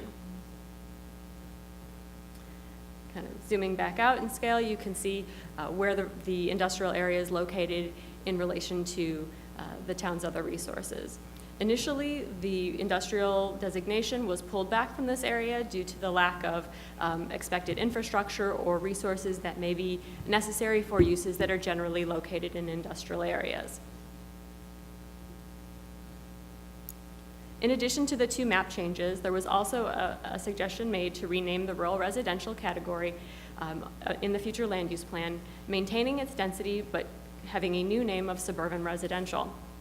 This was suggested to perhaps lessen confusion in regards to our various categories of residential, as it was suggested throughout some conversations that the rural residential name may actually seem to be less dense in name than our low-density residential category, which is in fact the lowest density category we have. So this would simply be a name change if you believe it would be more understandable to users and the public. Okay. So with that, we have provided all of these mapping options within your packets so that you could choose to adopt one or more of the map pieces. And as well, if you wish to adopt the change in naming convention, that would be an option as well. And with that, I'd be happy to take any questions on the additional options we proposed. Okay. Anybody have any feedback, questions? Good? See, the planning board had some. Good? Yeah, thanks, Melissa, for your help on this. There's a number of emails and changes requested, so we saw all of them, so I'm comfortable. Yeah, echo Councilman Berry's thanks to staff for responding to our input and for affected parties meeting us and providing input as well. I'm pretty okay with what I'm seeing before me. Yep. Okay, yeah, I'm good. So for clarification,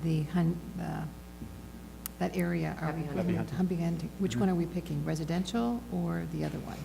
Because we had two choices, right? On what to, Right. Yeah, I'm thinking residential. residential, back to where it was? 2.75, Yeah.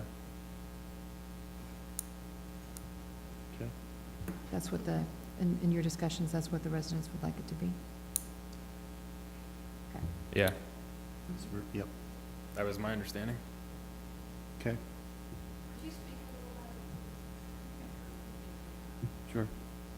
I think we were looking at changing the area in your neck of the woods to residential, which is 2 to 3.25 units an acre.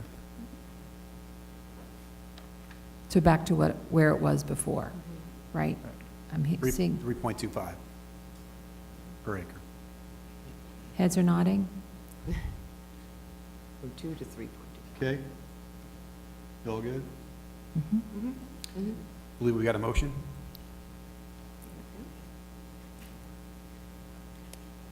Oh, you want to do it? No, you go for it. Motion to adopt Resolution 1827 to adopt Comprehensive Plan Amendment 18 CPA 04 to modify the future land use plan map version map 5 and I'm going to say map 3 for the industrial portion and section 1 of the future land use packets or section 1 of the future land use map listed in the agenda package, as modified to replace the name of the land use designation rural residential with suburban residential throughout the plan and map. Second. Motion made second, all in favor? Aye. None opposed? Motion passes unanimously. Thank you very much. Okay, new business. Agenda item 11A, consider adoption of an ordinance 18-10 requiring annual certification of backflow prevention devices. Mr. Wayne Wilhelm. Thank you all for coming out again and sitting through these meetings. Yep. Appreciate it.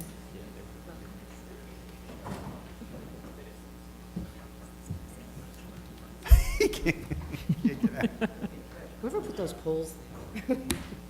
Who makes all those? What if I said he was on The Price is Right? Do you think he'd jump over? Yeah, Right. yeah, no kidding, huh? All right.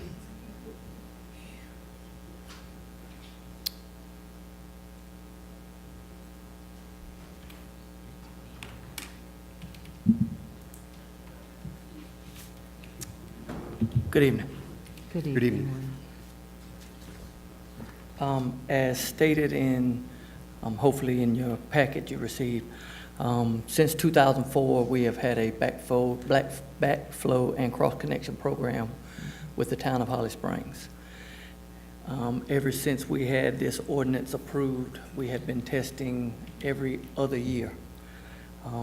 Again, that was to allow residents to get used to the program, and now we are requesting that we go to annual testing.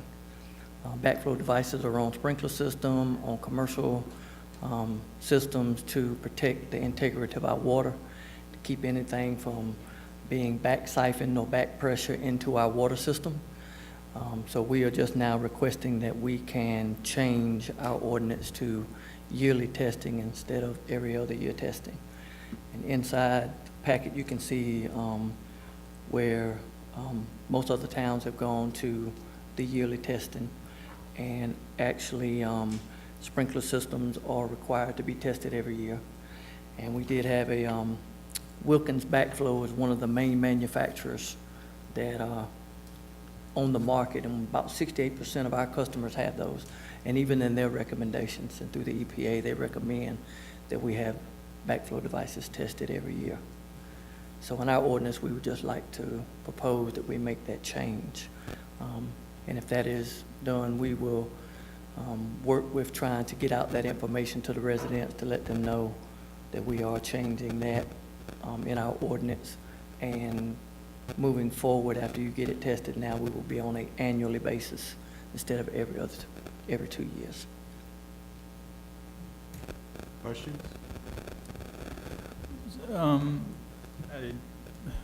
So you say all is it not, is it all surrounding municipalities or a handful? I didn't see a full list in the packet, so I was just curious. Well, the ones that listen here, Cary, Apex, Fuquay, Clayton, Durham, Owassa, Chatham County, Morrisville, Charlotte, Winston-Salem. So there's a large part of municipalities surrounding that have gone to the yearly testing. I'm just a little concerned about the cost to residents who just had to deal with all this last year, going through backflow inspections and then now going to yearly. What is the average cost for a backflow inspection? I would say average, maybe $100, $110, depending on, we have a certified testers list that we keep on our website.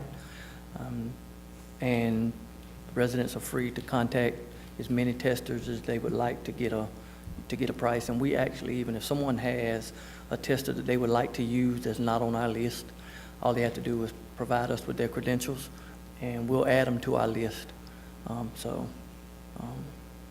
But I would say probably average, maybe $100, $110 average for tests. Any ideas on how many new inspections would be required a year as opposed to every other year? How many new? It sounds like a bit of a windfall to backflow inspectors, an additional $100 per residence that has irrigation on a yearly basis. So I'm just concerned about the sudden impact for this. Is there any, would this take place immediately? Would there be any kind of gradual phase-in? Because the last time we started enforcing backflow inspections, it was a bit of a debacle. Many people thought they had, then they were told 2 years, and having that cost sprung up on them. I'm just slightly uncomfortable with all of a sudden saying we've got to do it now yearly, and it's $100+ out of your pocket.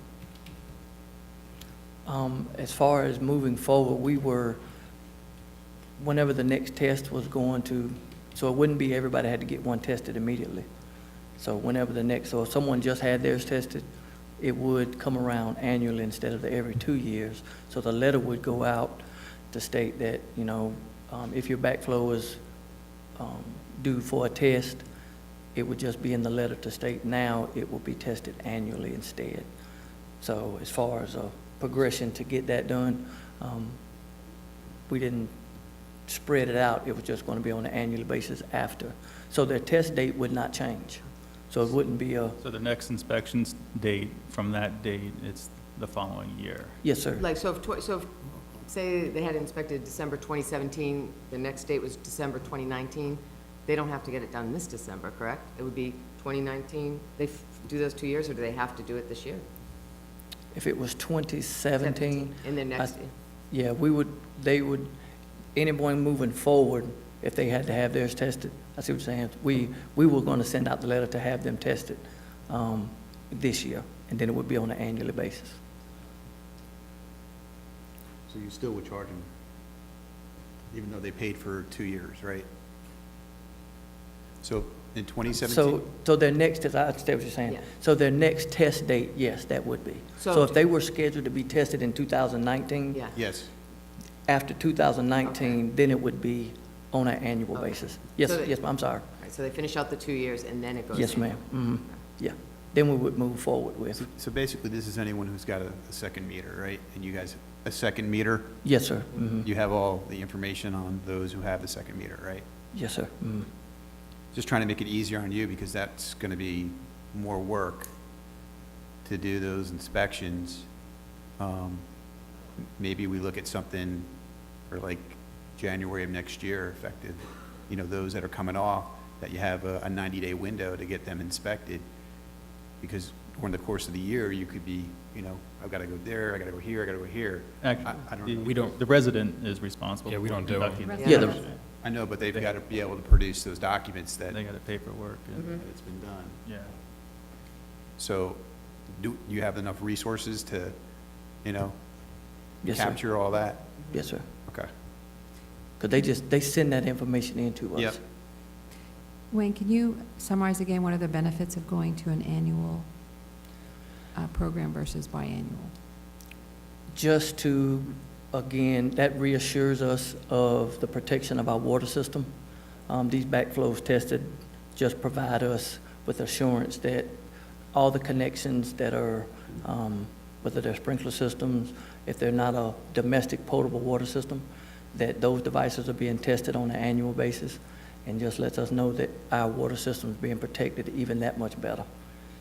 Every 2 years, it's just that much more time that the device could fail, and it just is, we feel that it is just a better for our water system and for our customers to protect the water system. Okay. Have there been breaches in the past or failures? We get test reports in, and maybe 25% of the test reports that Floyd is actually our backflow. He's our cross-connection coordinator, so he sees a lot of those tests, and probably 25% of those we see where they had to be retested, where they failed the original test, but they either cleaned it or they put another part in, a check valve or something in it, and they retested it. So from the ones that he sees, about 25% of those we see come in have failed. That's higher than I would have thought. That failed that test. Okay. And had to be fixed, repaired, or replaced, and then retested again. So Wayne, anyone who's been tested between January 1st and August, just say the end of August, we have a 2-year window on there, right? Yes. Mm-hmm. Okay. And then how we communicate that out to the residents is important so that they know that they're good for the next 2 years, and that, you know, the 2020 is when you should. So that'll be important, because there's been, like you said before, a lot of miscommunication. Yeah, I mean, it's my understanding that prior to, I guess it was last year, when we started enforcing backflow inspection, most residents were not doing it, that it was probably voluntary, but I think most residents didn't. So is that 25% failure based on an extended use where no inspection had been done? Or is it based on actual 2-year, 1 or 2 year? It's probably been over that would be the ones we've gotten in from, I guess, the last year when we started. And what we did a re-audit of our system. So that was kind of when we sent out the letters again, when we went through and did an audit through our system to make sure we were up to code and up to standards on all of our program. So we went through, did an audit of all of our records. So that would have been from when we got started. And we have a database that shows when the last tests were done and when the next tests are due. So a resident wouldn't even receive a letter until their test was due again. Okay. What happens if a resident doesn't comply now? If they haven't complied and tested their system every 2 years, what happens? What action does the town take? I'm sorry, I didn't. If they haven't tested Pull the their meter. system? We pull the irrigation meter as the first. Yes, if they don't have them tested. Is that what you're asking? Yes. Yeah, so if we send out a letter, if they don't have it tested, we send out a second letter. And if they still do not send us a test report, we can lock that meter to the irrigation system, because we don't have a certified test on that backflow device. How many of those have we done in the last year? How many have we had to lock or shut off due to test reports not being received?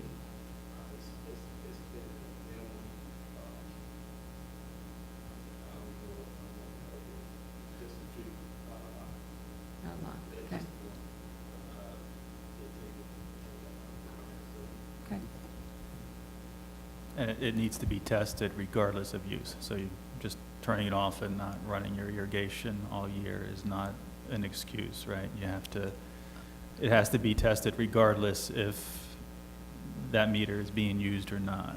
Yes, sir. That's probably should be We do offer residents, if they do not want to get the backflow device tested, they can send a letter to our finance department that says, please disconnect my irrigation service, and then they don't have to get it tested.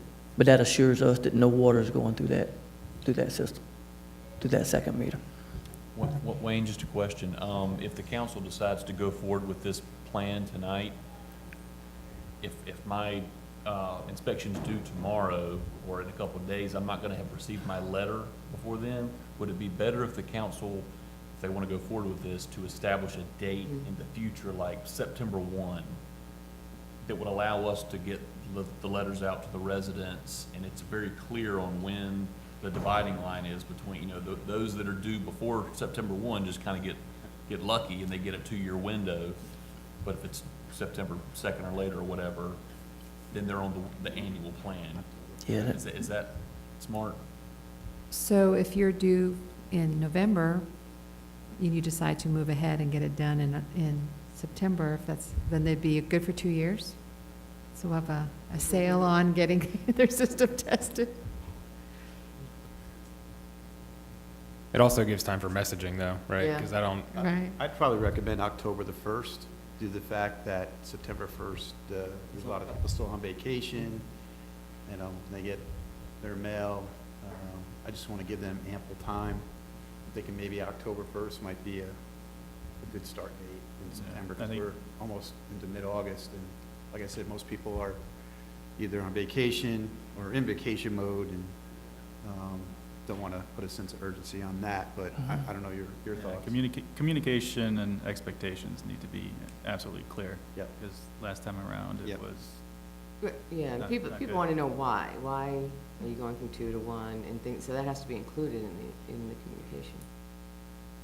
yeah, if we're the only community not doing 1 versus 2, that's a pretty big selling point. And then at 25%, with Councilwoman Kelly, that's kind of higher than I thought, the 25% issues. And bottom line, we're protecting our residents and our water, so, okay. All right, anything else? So we saying October 1st? I Can we- agree with October the 1st. that's fine. So in your motion, you could just make the ordinance effective October 1st. Okay. All right, well, any other questions? We'll go to motion. Motion to adopt ordinance 18-10 requiring annual certification of backflow prevention devices effective October 1st, 2018. Motion made second, oops. Second. Motion made second, all in favor? Aye. I see none opposed, motion passes unanimously, thank you. Thank you. Okay, next item up is 11, agenda item 11B. Consider adoption of resolution 18-33, authorizing eminent domain proceedings for sewer right-of-way, and that would be John Chifano. Thank you, Mr. Mayor, Pro Tem, members of council. A request pursuant to developer agreement with the Honeycutt Development. They are putting in a regional pump station, and which will serve a greater basin area. As part of that work, they need to construct a force main from the Honeycutt, from where that pump station is going to go. It's also, correct me if I'm wrong, Kendra, going to also serve the new elementary school. It'll feed the new elementary school. They have to construct a force main from that area, the Honeycutt Road, up Castle Road, and it takes a right turn at the area in your map, which is the Graham Wood property. The southeast corner is the school of this intersection, is the school property, so it's kitty corner to that. The town, the developer is constructing it on behalf of the town pursuant to the developer agreement, and that they cannot acquire through voluntary means an area, a utility easement of 3,500 square feet, 3,579 square feet. And that's the hatched area labeled variable with public utility easement, hereby dedicated. It's not hereby dedicated. We're going to have to condemn it. And the condemnation process is that we will deposit with the clerk of court an amount that we believe is the fair market value for that 3,579 square feet. And the landowner can either accept that or go through a civil trial on the value of that. There's no question as to whether or not the town's entitled to that area for public use and for public purpose. It's just now just a matter of arguing over what the value is. Mr. Wood, I have not contacted Mr. Wood about this easement personally. I've asked the attorney for the developer to provide me an affidavit, which I just, at the beginning of the meeting, emailed to you all, because I got it today. And it basically says that he's contacted him twice personally, and once the last time through Mr. Wood's attorney, and Mr. Wood is just in no uncertain terms willing to voluntarily give up that 3,579 square feet, subject to an underground utility easement. So it's something that the town's going to need to condemn. There are other properties that have yet to be voluntarily acquired because of this force main. So there may be other property owners that we have to initiate condemnation proceedings on, but at this point, this is the only one that we know that voluntary acquisition was not going to be possible. I was scanning it very quickly. It looks like there were phone calls, but no face-to-face with Mr. Woods. Was there an attempt to meet him face-to-face? This is the phone call? Yeah, I think he's in Atlanta. Yeah. Is he, okay. Yep.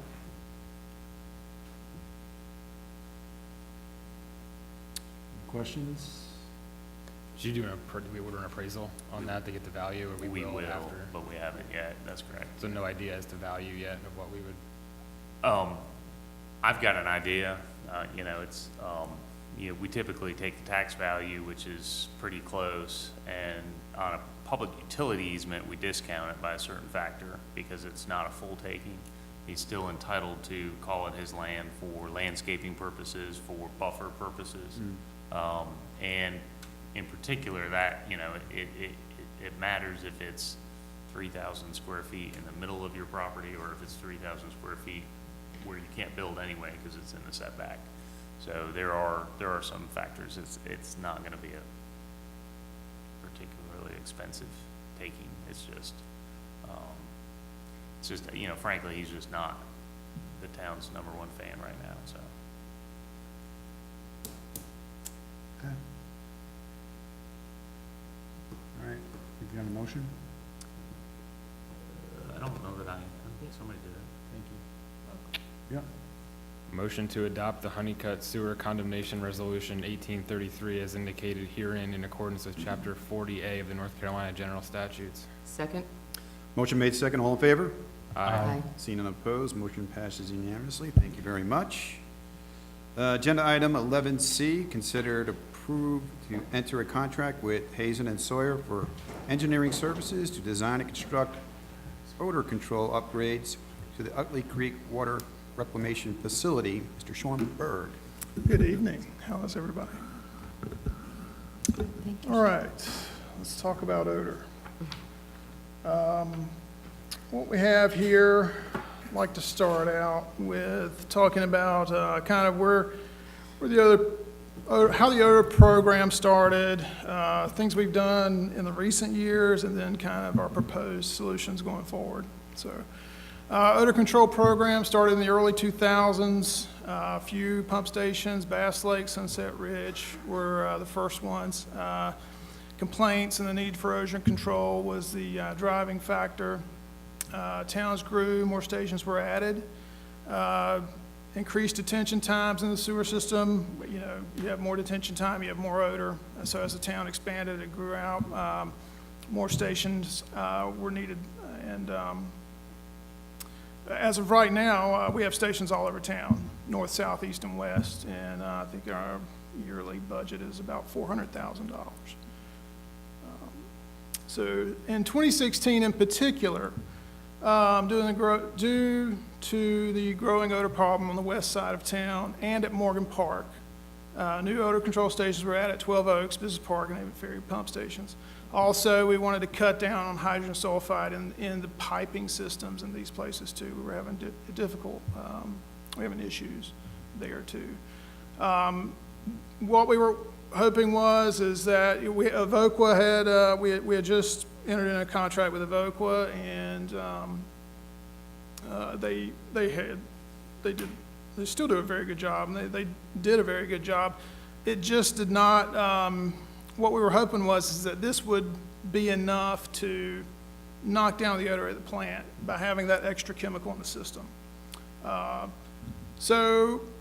Going forward from that, in July 2017, we added a small biofilter at the wastewater treatment plant. And Evoqua, we entered in, they supplied it, and we went into an agreement with them, service and lease agreement.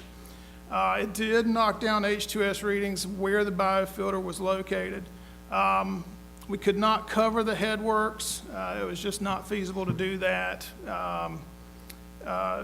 So we had some, I would say it did work. It just did not work well enough. So that's why in 2017 I came to you guys, and you guys approved an odor study to identify the odorous compounds and their concentration.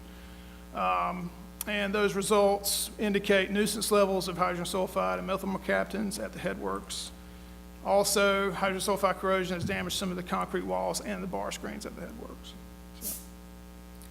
And here's a picture of one of the cost-effective methods we tried. This is the biofilter in 2017. And it's still there today. It's still there knocking down hydrogen sulfide at this particular manhole. And so that's one of the things we tried to do to help remedy the situation. So going back to the odor control, the odor study, as far as hydrogen sulfide, it's not through the roof, but it is high enough to be a nuisance. So here are some of the possible treatment options. The main one here after deliberation is biological system with carbon polisher. These are the systems that you find in, around neighboring towns. This is usually the system that will knock out hydrogen sulfide, and the carbon polisher will help knock out everything else, all the other sulfide compounds that are involved. Again, the study concentrations were less than 100 parts per million. But still at nuisance levels. I believe that we were at about 75 parts per million when we did the other study. The engineered organic media in a biofilter, it's inorganic media, I should say. You have biological growth on these, on this media, and it treats that air as it goes through. It treats the hydrogen sulfide. It's a very, inexpensive way to treat. Anytime you can do it biologically and not chemically, you're going to save money. Excuse me. A carbon polisher is needed if concentrations are high. It can also treat the remaining hydrogen sulfide during peak events. If we get a hydrogen sulfide level that comes in that it kind of overloads the biofilter, the carbon polisher is there to take it out. So that's why that was recommended. So this is a great slide here. I think thanks to planning for sending this to me. This is kind of a nice zoom in to the area around the plant. The black box you're seeing here, that's the headworks. And so really close to that, you can see Morgan Park. And you know that the greenway's on, right there on the northern side of that cul-de-sac here. And then you've got Sutton property here, which is, to my knowledge, is higher density here. And then this is a low density here. But I do think, from what I've heard, he is planning to develop this tract here. And you've also got a forest main coming through here that's going to take out a lot of trees. Right now, this is really wooded area, and it's a tall hill, so you actually get kind of a natural boundary here from odor to this side of the plant. Happy Hunting is right here. So, these are the areas that are in proximity to where the odor is coming from. Also, You've got Carter Harris here, some restaurants, big box retail has, have been interested in that piece of land. So just to kind of show you, give you a geographical representation of where we are and what's around us. So this shows the, this is a control layout, odor control layout. Basically, this is it's kind of telling us the presumed scope of work. And what you see here are the biofilter unit. What would be doing most of the work is right here. The carbon scrubbers right here. And then you have covers in 3 distinct areas. You have a cover here at junction box number 1, which we affectionately call the dumping station. And we have covers here at junction box number 2 and covers at the headworks. All these bright orange areas here will proposed industrial grade covers, airtight covers. So let's, and you can kind of see there's a foul air duct, basically pulling a vacuum from this area, and this area into the biofilter and into the carbon scrubber. So this is a great picture of Western Wake, kind of over in New Hill, a town of Cary's, Cary Apex, their unit. And this is a good picture of a biofilter and a carbon scrubber. And what you're seeing here is foul air being pumped in, going through this media, coming out minus hydrogen sulfide and a lot of other organics, and then getting polished up through these grade containers here, which are filled with carbon. So that is sort of what we're looking at being designed at our wastewater treatment plant. The purpose of this slide is to show you the really high grade airtight covers that we'll need. And so this big expanse right here, these are the covers. They're very heavy duty. Like I said, they're airtight. They're exactly what we need to be able to capture the air of the headworks. This is a bar screen. So our bar screen right now does not have covers, and it's also getting pretty bad off with hydrogen sulfide over about 10 years. It's starting to kind of fall apart on us. We're actually looking at about $80,000 in repairs that we know we're going to have to do to the existing bar screens within the next year or two. But this is a shot of the bar screen we need. Airtight covers here, multiple rake systems so that whenever our public works crews are cleaning stations, we don't get flooded headworks. And I'll show you a picture of that later. So here's the dumping station. Here's that outlying junction box number 1 I was showing you earlier. It's a 6x18 concrete box. It's about 12 feet deep. And as you see here, this is an odor point. As you can tell, our guys, our public works crews, when they clean a lift station, this truck right here, it vacs it all in. They get rid of all that nasty grease and stuff that's on the pumps and on the floats and the transducers. And their truck, they have a big latch there, so there's a big door there that just kind of opens up and it all just falls out. So, but in addition to, Utley Creek's right here. We need some spill protection right around here. So that is in the proposed project too. And also the greenway is right there. So Sean, this is the before picture? This is current. No, like current, so the after, is there going to be that kind of stuff coming out of a tanker? Like, yes, yeah. It still is, right? Yeah, it'll still be coming out, but when it comes out, when it's done coming out, we'll close it with airtight lids. This will be covered with airtight lids too here. So there will be times where, yes, we'll have to open it up, do the business, close it. Yeah. Okay. So you can still give us pictures like this whenever we want them. Oh, absolutely, yeah. Yeah. I can give you great stuff, anytime. Just might want to watch your lunch, So this is what I was saying earlier. So when they dump that into that box, this is what happens to our headworks. So on the left here, this is a normal shot of our headworks. This is what it's supposed to look like. You've got a partial flume here and an ultrasonic meter reading gauge here, or flow reading gauge, I should say, there. And so on the right, what you have is a flooded station, and it's actually overflowing in the back so that it doesn't get above this electrical equipment here.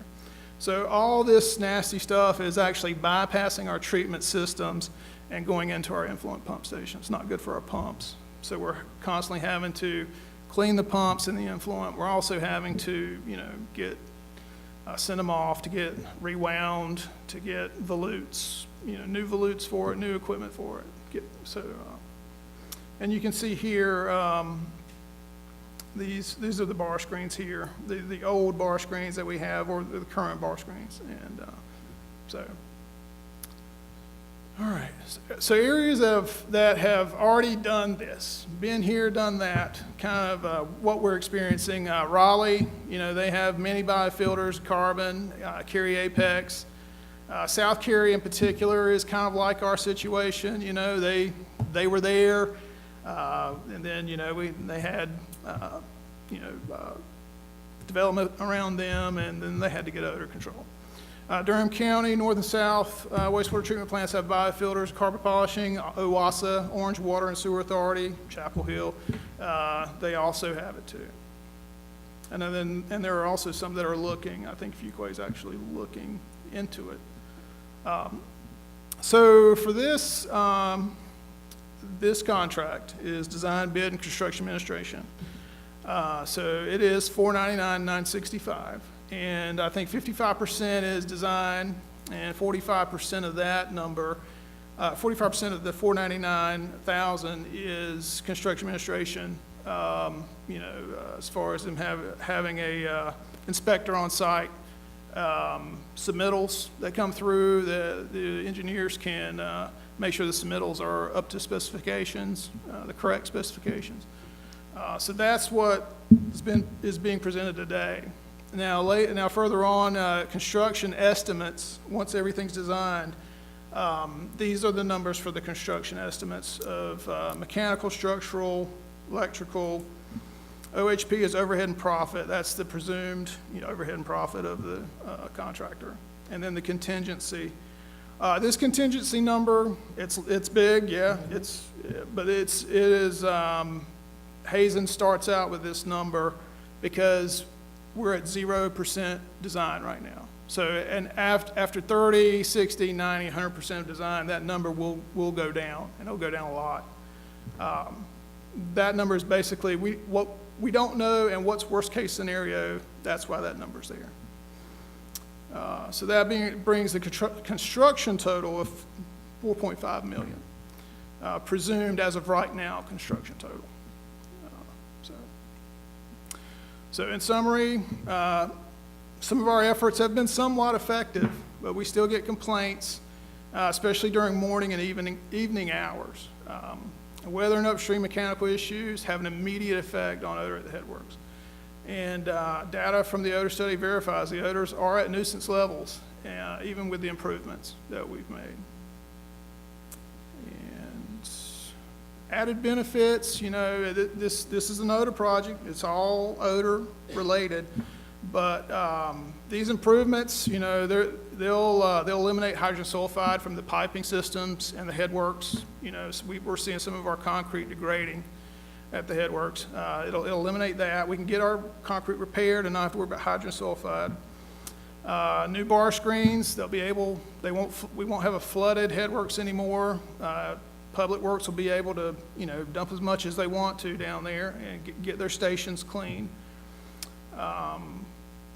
Spill protection at Junction Box 1, and O&M costs. When this project's finished, it's only going to cost us about $10,000 a year to run it.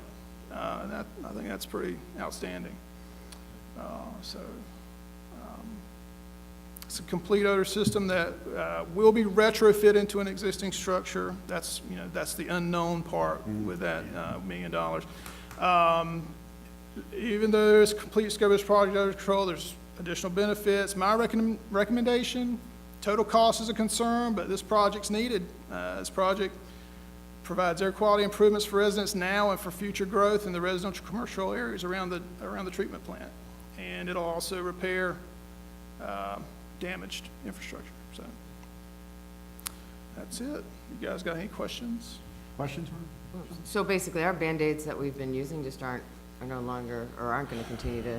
Well, Band-Aid is, I don't know if that's, I mean, you're right, it is a Band-Aid, but it was more of a way for us to determine what can be done at certain cost. And we had an amount of money we could work with in our yearly budget to do some of these things.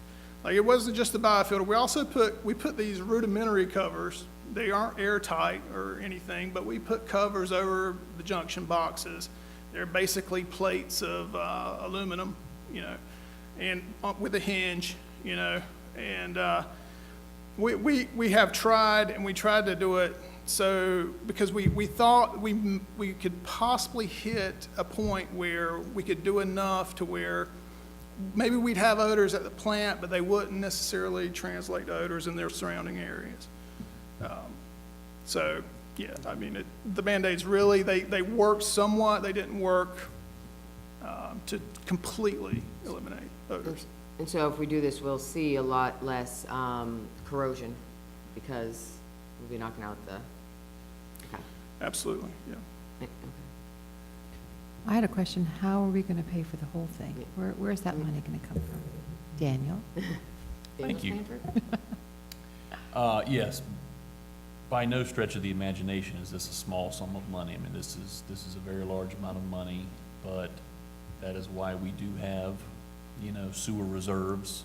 We have both water reserves and sewer reserves on the utility fund side, and we do have enough in reserves currently to pay for this, and some. So, there are other large capital projects in the pipeline down the road, so we will have to, make sure we can also afford those, as we move forward. But we do collect the system development fee study that Friesen Nichols helped us develop a few months back. So those monies go into these coffers as well. But yes, we do have money to pay for this. Yes. Sean, you had mentioned that it costs about $10,000 a year with this. What were we spending roughly without this? Currently, we're spending about $25,000 a year on that biofilter. Okay. We are, I guess, I don't know if you want to include the liquid chemical being injected in the western side of town. I mean, all the chemical could, with this, I mean, it's feasible that we could maybe, get less than some of our chemical, some of that $400,000 we're spending every year. I don't really want to say that, but I mean, I guess it's possible. But right now we're spending $25,000 a year on the biofilter. That's really actively my department what we're doing. Yep. Okay. And we're spending all this money. What type of guarantee that this is going to fix the problem? Well, Hazen and Sawyer's here. And Brian and Tricia from Hazen and Sawyer, I think they'd love to answer some questions. Now we have to look at each other and decide. Okay. Name and address, please. I'm Brian Porter. I'm with Hazen Sawyer. I live at 3105 Crossbridge Lane in Apex. Okay. Well, these systems have a 99% removal rate, and so you'd have a 99% removal of hydrogen sulfide. So the goal would be to get the hydrogen sulfide down to a level that's undetectable, which is around 10 to 20 parts per billion. So by the time you take it through the biofilter and through the carbon, both at 99%, you take these loads way down. Also, you disperse them in the air, and as the air, they disperse them even less. So you're never seeing 75 parts per million in the surrounding area. It's much lower than that anywhere around, but it has such a low detection concentration, 10 to 20 parts per billion, which is extremely low, that it's able to be detected and cause a nuisance all around the areas. We'll eliminate that from this particular source and the sources we're going to cover. We will keep a negative vacuum on it, so there'd be no way to, for the air to get out except when you open it up. And we can even install pressure indicators, differential pressure indicators that will guarantee that there's a vacuum on it. So these are the steps you can make to make sure it's working. You also would install like hydrogen sulfide monitors on the discharge, so you know that you're cleaning it to this certain amount. And if you really wanted to focus on making sure the area around is better, you can get a low detection hydrogen sulfide monitor and put it on the fence there around. That could be included in the contingency as well, to continue to make sure you have anything going off site, checking those areas. So for this source, we're pretty confident that we'll eliminate the odors coming from the headworks and the junction boxes upstream from. Okay. What is our, the hydrogen sulfide at now? Do you know? It's variable. It's highest right downstream from your partial flume discharge. It's turbulent there. It releases a lot of hydrogen sulfide. So that's coming in at about 75 parts. And it gradually goes down as you head through the headworks towards the pump. So, but we also did a sensory testing as well, which looks at total odor. It kind of people test it, they smell it, and they define it. And it's a detection threshold. And all your odors were relatively high when it came to total odor too, just how much you can smell. So that's something else you consider when you're looking at an odor study. So we noticed that not only you have hydrogen sulfide, you had methyl-mercaptans, both very detectable concentrations in odor, but you also had just a total odor that would be that you can recognize, and that would be a parameter we had also put on the system when it's being installed and tested, that it has to reduce the total odor to an acceptable level, usually below 500 d/T. And you said Raleigh and Cary currently have this, correct? Yes, we visited Cary, their Western Wake pump stations. They have these systems. Raleigh has those the biofilters as well. We're actually about to put another biofilter on an upgoing project they're doing there. They're installing these biofilters, carbon polishers, at both the North and South Durham plants. So yes, they're very known product at this point. And their success rate is that 99, 90-something%? Well, there's always upsets with odor, but yeah, they will be required. It's a performance spec to meet the 99% removal with this system. It'll be a requirement of the spec. How long do you estimate, if we decide to move forward with everything, how long will it take from having this installed? Yeah, so for design, I believe we're under 6 months, and then the construction, we're estimating approximately a year. Mostly for the procurement time, it takes a long time to purchase these pieces of equipment that are not off the shelf. They have to be especially procured. Yeah. So a year and a half, roughly? Roughly. Okay. We might be able to make some of that schedule up as we get moving along, but it's a conservative. Sean, in the meantime, in that year and a half, we will continue what we're doing now to try to help that community. Absolutely. And there are some things we can look at, maybe as a temporary measure to put over the headworks. I don't know if that'll help, but we'll have to see what we can do. But I think we can definitely keep the biofilter running, and keep the chemical running in the system. So hopefully it'll trickle down and help us too. So. Are there other systems in town that would need to have this, or is this it? As far as I know, this would be it for us and our surrounding area. To my knowledge, I think all the other parts of town, whenever the chemical injection systems are working right, I mean, sometimes pumps will, fail, and then there'll be odor. But for the most part, I don't know if let's see, you know, I think he can, everything's pretty good around town for the most part, so, yeah. Okay. Did you go back to the numbers for me? The slide you had on the numbers? Yeah. Let's see. Shocking, I know. I went the wrong way. No, I'm not going the wrong way. Oops, there it is. Here we go. Your design and your contingency, is that included in the 4.5, or are they in addition to it? Is that addition? Yes, yes. Mhm. So it's like 6 we're looking at? No, it's, Oh, they're all in there? yeah, it's all in there. that's the total? That total it encompasses all the other bullet points. Encompasses Everything else on the screen. Okay. Yep. With the exception of the very top. The very top is just the design bid administration. So it's $5 million. Five million Okay, estimation. thanks. But that construction is competitively bid. How many different vendors are out there doing this type of stuff, do you know? There are a number of different vendors when you talk about carbon. There are 3 or 4 main vendors that we can look at for biofilters. So we'd be able to get a competitive 3-bid option for all the major equipment. The aluminum covers, which will be a big component of it, there are 3 of them that we know of that are very effective. And then another big component will be the MIC coating that we will put on the interior of the concrete to protect it after it's repaired, so there's no additional hydrogen sulfide degradation, just in case there has to be a dead zone within the headworks itself. And those are a number of competitive bidders that we have out for those products as well.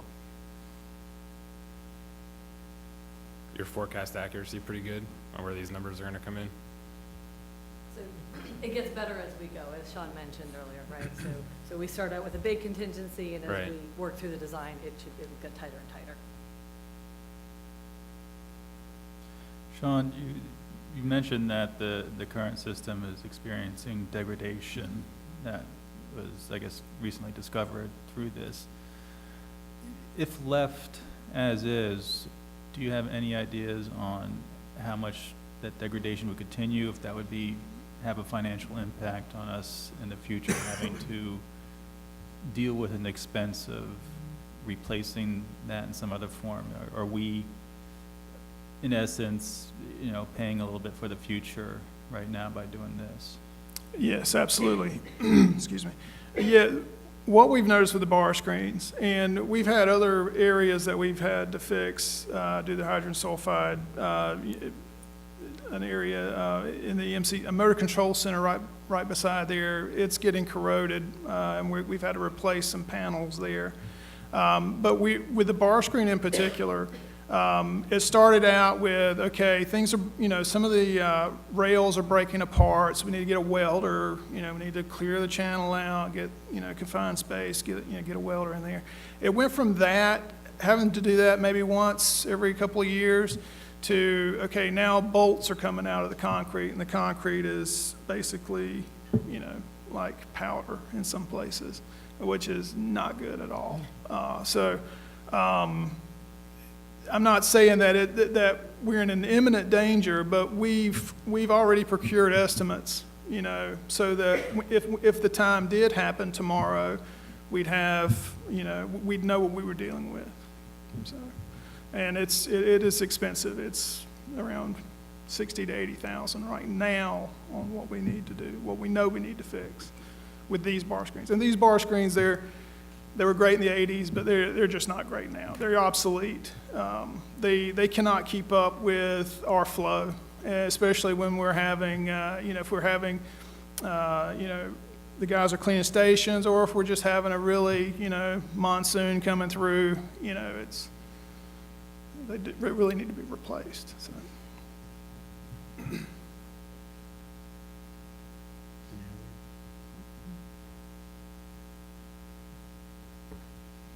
So if we didn't do this project, and over the course of the next 5 years, what would you estimate what it would cost us to maintain what we have today, as well as consider the growth of the town over the next 5 years?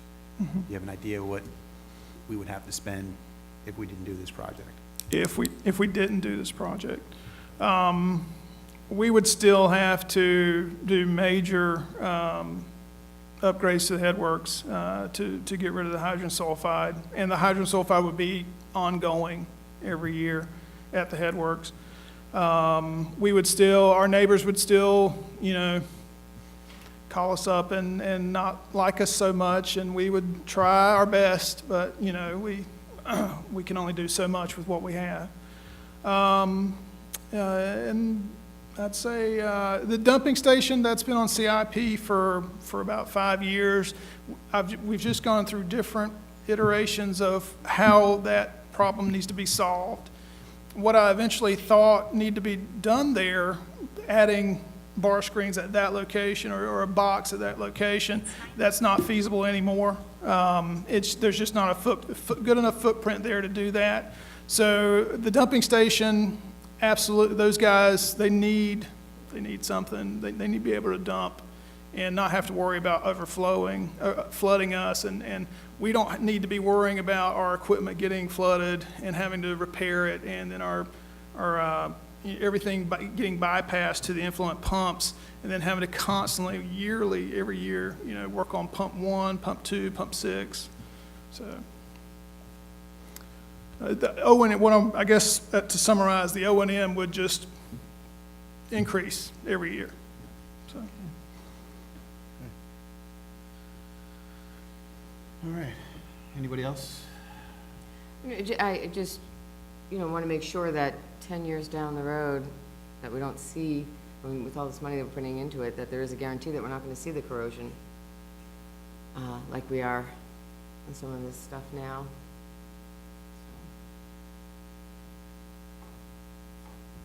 Yeah, I mean, you know, we're spending $5 million, $4.5 million. Is this going to resolve the issues for the next 10 years?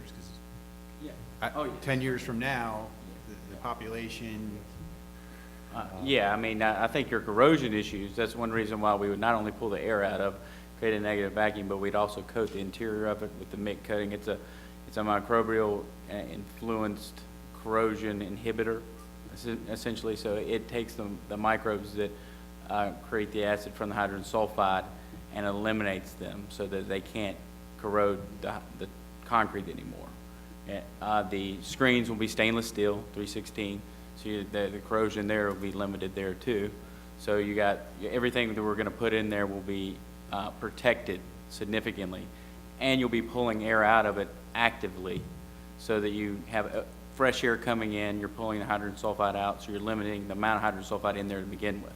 So that those combination of things will be, certainly there should be no issues 10 years from now with your system, as long as you have no coating failure or something along that, but that would be on the coating manufacturer at that point. So, And again, that'll reduce the maintenance on that from roughly what we're spending 25 down to 10, give or take.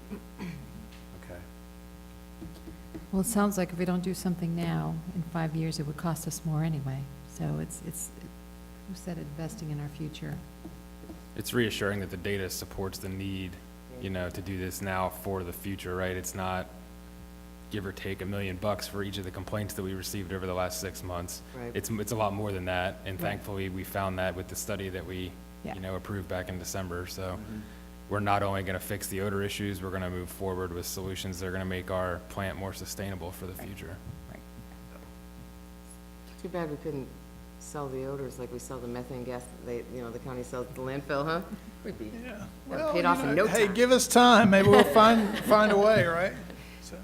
So what we're voting on tonight, does that lock us into the 5 million, or just the first $500,000? Just the design. Just the design? Okay. And then with the design, we'll know pretty much to the penny what we will be spending for the entire project at some point. Yeah, you got to competitively bid Yep. that amount of money, so it'd be open to the bid and bidding climate and all those types of things. I just don't want that we're something where it used comes to. back, now we're $10 million. Yeah. I mean, it may not be that big of a thing, but we're relying on their expertise to sort of estimate. But that's why I asked the question: how many companies are out there? Because the fewer that are out there, the more gouged you Yeah. may get, you know, Yeah. it's very specialized equipment, and so that, but they've done this, they do this work, we're relying on their expertise for estimating, but it could be a $6 million project in the end. I mean, you have to realize that. And we will continue to update the cost estimate as we go through developments of the 30, 60, 90. We'll provide cost estimates with their submittals. And, but yeah, but we feel pretty confident. That's one reason why we have the high contingency built into it. At this point, that's beyond what some unknowns that we may come across, but also any kind of fluctuation we may see over the next year or so in the bidding market. A lot of this is primarily equipment, which is a good thing. So that's mainly just you're buying the equipment, you're putting it in place. So that's a big component of this. So it's not as much labor intensive as some other projects where you're pouring a lot of concrete and some of those. So it's mainly you're paying for your equipment, installing it and getting it up and running. So. Okay. All right. You all ready to vote? Motion to approve contract with Hazen and Sawyer for engineering services to design and construct odor control upgrades to Utley Creek Water Reclamation Facility for $499,943 plus 10% contingency and budget amendment. Second? Motion made second. All in favor? Aye. None opposed. Motion passes unanimously. Thank you very much. Thank you, Sean. Thank you, Thank Sean. you. Thank you, guys. Thank you. And thank you Okay. for coming to us and Yeah. talking to us about it. We appreciate that. All right, next up, agenda item 11E, considering awarding contract to Freeze Nichols, an approval of $64,598 in funding for preparation of watershed master plan. Mr. Daniel. Hey, good evening, council and everyone that's left. I see you saved the best for last. I couldn't help but notice you put Mary after me on the agenda. So in the meantime, we're going to talk about the watershed master plan. So you guys know we're growing big, right? And we have a pretty good handle on our wastewater, our potable water. We sort of know what we have. We know what condition our infrastructure's in, et cetera. We don't really have that with stormwater, right? And stormwater, you're sort of looking at a pipe network, but you're also looking at the condition of your streams, your tributaries, et cetera. So we have selected Freese and Nichols. Seems like they're doing a lot of work for the town. They must be doing something right, right? We went through a robust process of picking a consultant, right? We did a lot of vetting. We got quite a few letters of interest. And we also did a few interviews, right? And Freese and Nichols sort of edged everyone out by being innovative and really scientific, right? So it's not just all engineering. There's a lot of science involved, which I'll talk about a little bit. They were also really enthusiastic, which went a long ways with us, because this is sort of a project of passion. We've been wanting to do this for a long time. We need it, right? And it's environmental in nature. So while it is very technical, it's also it's a very important thing for the town philosophically, right? So in short, watershed master plan, I'm going to try not to get you guys with a bunch of acronyms and abbreviations like I like to do. All it means is that we are going to be assessing the health of our streams and our storm drainage network. And that will allow us to prioritize what we need to do, right, regarding repair, regarding retrofit, flood control, et cetera. We're going to start out with a pilot reach, which means we're going to look at a section of stream that we know has an impairment. It'll be in the Middle Creek Basin, probably somewhere in Sunset Ridge, because that's older, you know, there's no stormwater management there, et cetera.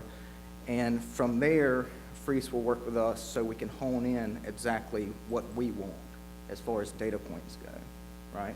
So that's sort of how the stream assessment section will work. And they'll be looking at aquatic health, in-stream erosion, runoff from residential, et cetera, et cetera. The infrastructure part will be them actually mapping and taking a look at our storm drainage piping and assessing the condition, right? Because right now, as you all are aware, we do not have the money in our operating budget to really maintain storm drainage within the right-of-way, let alone outside of the right-of-way. And even if we did, we don't know what condition some of that stuff is in, right? So they're gonna help us understand that. And then we can prioritize potential areas of failure, potential areas of improvement, et cetera.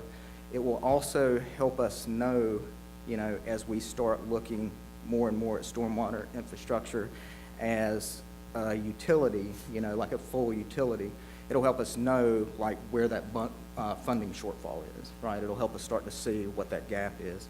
I think I've spoken to everyone sitting up there about private drainage issues that citizens have had, right? And this will give us a chance to look out of the right-of-way and see what we have and sort of get an understanding of what that burden is for, you know, private citizens, et cetera, because you guys hear it. And a lot of times you hear it from me, because I'm like, if you don't like what I'm telling you, you need to call your representative, right? Because that's town policy. So that will help us understand, right, what we have, and that will help us as we move forward. The way that they are going to present the data to us was really important to us, right? Because we're going to get a ton of data points. We're going to get all of this information, and it's useless if you can't integrate it in some way that makes sense. So they have a really cool software application that goes through Access that they will create and customize for us, and it will allow them to put the stream health data, the pipe network, will be able to enter citizen complaints, and from all that stuff, it'll help us generate and prioritize and sort of cost out these projects that I'm talking about. You know, your retrofits, your stream restorations, your pipe repairs, et cetera. So that was another thing that sort of put Freese over. I had seen this in Morrisville. They did a complaint database for them, and it was very cool. It's also, it's scalable, so, you know, it's not proprietary, so we can go into it and work on it ourselves to, if we need to fix it in the future, you know, or adjust it.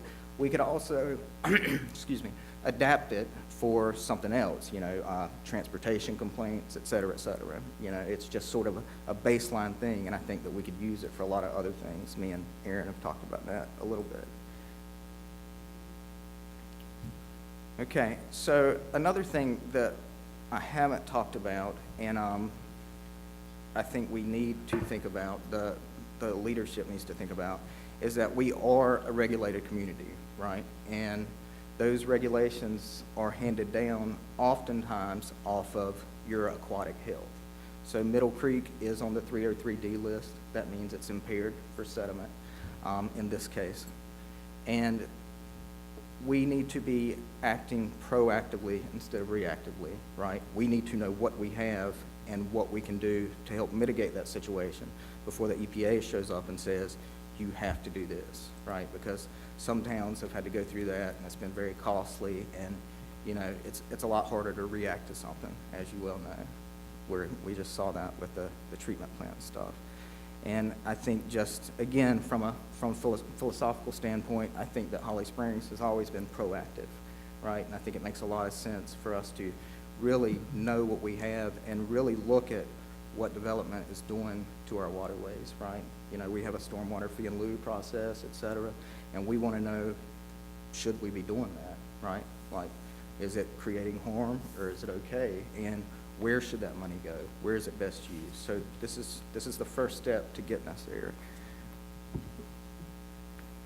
So I think that the only other thing I have is that Mr. Charles Archer is here from Freese and Nichols, and as we go through this process, there will be public ed and outreach, right? So we want the community to be involved. We want you guys to be abreast of where we're at and what's happening, what we're seeing, because this is going to be a multi-year thing. This is the first stage, right?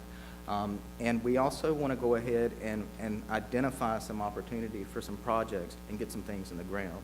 So it's not just conceptual design, data gathering. You know, we want to have something that we can point to and say, look, we've been looking at this and we've put this in here, and now these 3 houses no longer flood out when we get a big rain, or we fix this section of stream and it's not eroded out, et cetera.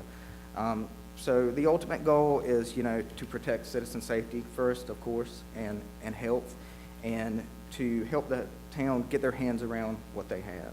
and ultimately, you know, understand our watershed and our drainage network as a whole and how we can best manage it, right, with regard to our aquatic health and our infrastructure, which is growing and aging, right? So I'll take any questions you guys have. I have a question. So the $64,598, you mentioned that, does it come, that the system is included in that fee? Yes, ma'am. And what is the system? So I'm particularly interested in the front end for taking in data versus the back end. Right, so the system is access-based. It's access-based, okay. Mhm. So basically, you know, it's an access program, and Freese and Nichols shines it all up, puts a cover on it, right? And in that database, all the aquatic health information, the pipe location, the pipe condition, whatever the parameter is. And we, again, we'll be working with them on this pilot reach to set what we want as parameter, right? Like what we think is important. And it'll all be loaded into that with, again, it'll all be set up, but should we need to, 5 years down the line, Freese has moved on and we're dealing with someone else, should we need to go in there and amend it ourselves, we can. So I get that the back end's an access database. So you were mentioning residents could input, is that like you could build an app in the front, or like what is that? We will be inputting residential complaints. We will be doing, okay. We do have an online complaint mechanism I've right seen now, but at the current time, and I don't really see it changing, I don't see citizens putting things directly into this database. Because if I receive a drainage complaint, or one of my guys receives a drainage complaint, I'll put in there, you know, there's rating criteria. So does this create a danger to town infrastructure? Does it create a danger to structure? Or is it just nuisance? You know, so it takes someone with the knowledge of what they're looking at to actually put it in to where it's in a usable form. Have you vetted this with our IT department? Because I think they are looking at other systems to input resident information. Yeah, so this is always going to be separate from that. Okay. Because the goal is to have something that we have in perpetuity. So right now, you know, we're changing development softwares and stuff, and there's nothing saying we want again in 5 years, right? We want something that we hold where we know our infrastructure and what we're working with from, you know, a condition standpoint and a regulatory standpoint that's sort of a standalone.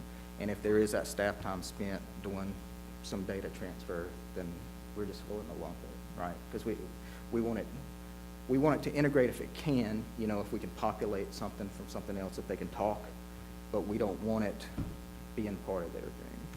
Okay. So back-end database with parameters and formulas around that, or algorithms. Yep. And people will have to use our current systems or emails to. They don't have any problem doing that. Okay. I could Well, you assure have specific fields that you're looking Yeah, for. Okay, right, I was yeah. just trying to We- figure out when you talk about a system. Yeah, both sides. it's going to be a weighted criteria, Right. right? You know, and we don't want a novice, because if someone calls with a drainage complaint, their problem's level 10 every time, right? Mhm. But from our ranking criteria, it may be a 3. And we don't want people just being able to go in and put it in as Do you, such. how many of these inputs rows do you expect a year? 50, 100, 500? What's the don't- volume now? Yeah, as far as Like complaints go? Uh-huh. I respond, so we log all of our concerns. We typically don't call them Concerns, complaints. yes, concerns, thank you. I personally receive 3 to 4 a day, Okay. typically. I have 3 staff.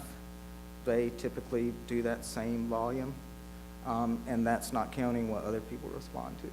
Now, a lot of it is, I have an easement in my yard, you know, what can I do in there? But we track all that stuff. But a good amount of it is, it rained, water got up around my foundation. You know, as we're building a lot of large houses on small lots, you know, and these micro variations where people aren't getting it just perfect, you know, it's generating a big volume of complaints. Okay. And we sort of have that expectation of service that we respond to them if someone calls, you know, we don't ignore it. So we need some way to track and quantify that and really know if it's my neighbor put his downspout on me, or Okay. there's a row of homes that are improperly graded that are getting flooded out. And this system, when you input the data, it's moving forward, or are you going to add any historical data to help build the trends? We are going to import our Okay. historical data. We have some in New World, and we have a big Excel spreadsheet that I've been keeping for like 10 years. Okay. Um, So this will be the place for all this Yeah, information, as you can that's look for the trends. goal, Okay. right? To get rid of the spreadsheet. Okay. I might even have a little burn ritual or something like get rid of it. You know, that's the goal. And truly the goal is to get it all in there. So of course we'll have to do repair that's necessary, but we also want to be able to prioritize projects to use our fee and lieu money on, or, you know, if we were to be given a TMDL, which is a regulatory thing saying you have to do something, we would already know where we can do something. Okay, thank you. All right. Anybody else? And they'll help with the inventory too, right? As part Sorry? They'll help with the inventory as part of the contract? Oh, yeah. Existing level spreaders, BMPs, pipes, everything like that to Yep. input? So we have a lot of our newer stuff already in digital form because we require it from the developer, but the older stuff, Garrison, it'll get picked up and it'll go in, yep. Good stuff, because we've gotten a lot of complaints. And what do we do from here? You've So- noticed, huh? Concerns. That's good. Yeah. Not complaints, concerns. Concerns. Concerns. Concerns, yes, I have to. And, I'll you know, write that down. they're valid concerns too, Sure. that, you know, we, at some point, we are gonna have to start looking at it as a whole, and the water coming off the right-of-way, Yeah. traveling through private property. We're nowhere close to that yet, obviously. Right. You know, the funding's not available, but this will at least help us know what we have and what that gap is. Yep. Right. Okay. Okay. All right, we've got a motion? Motion to award contract to Freeze and Nichols Incorporated and approve funding in the amount of $64,598. Second? Motion made second, all in favor? Aye. None opposed, motion passes unanimously. Thank you. If this goes well, I propose remote control motorboat burrito delivery. All right, last, agenda item 11F, consider approval municipal agreement with the NC Department of Transportation for widening of Holly Springs Road. Miss Mary DePina. Good evening, Mayor Pro Tem and Council. Good evening. So Holly Springs Road widening is a project name that we've come to be familiar with. At the last town council meeting, the design contract was awarded to Camley Horn. And as many of you know, CAMPO is Capital Area Metropolitan Planning Organization, and it serves as the coordinating agency between local governments, NCDOT, and FHWA. And each year, CAMPO opens a call for projects for LAP, which are locally administered project programs. And the prevailing applications receive partial funding from NCDOT and FHWA. In the case of the Holly Springs Road widening project, we are sharing costs with NCDOT. They will reimburse the town for 80% of the cost of construction, right-of-way acquisition, and utility relocations. The municipal agreement is between the town of Holly Springs and NCDOT, wherein NCDOT is agreeing to administer and disperse the funds on behalf of the FHWA to the town. So Holly Springs Road, the limits of Holly Springs Road for this project are going from Main Street to Flint Point Lane. And the proposed cross-section looks like this, with a 20-foot grass median, 2 lanes in each direction, curb and gutter, a 5-foot grass strip, and then a 5-foot sidewalk on each side of the road. So I know you all have driven down Holly Springs Road, but maybe you haven't seen it quite from the perspective of this project. So I'm going to take you through a little drive-through. Right here, we're looking at Holly Springs Road eastbound from Main Street, looking towards Bass Lake Road.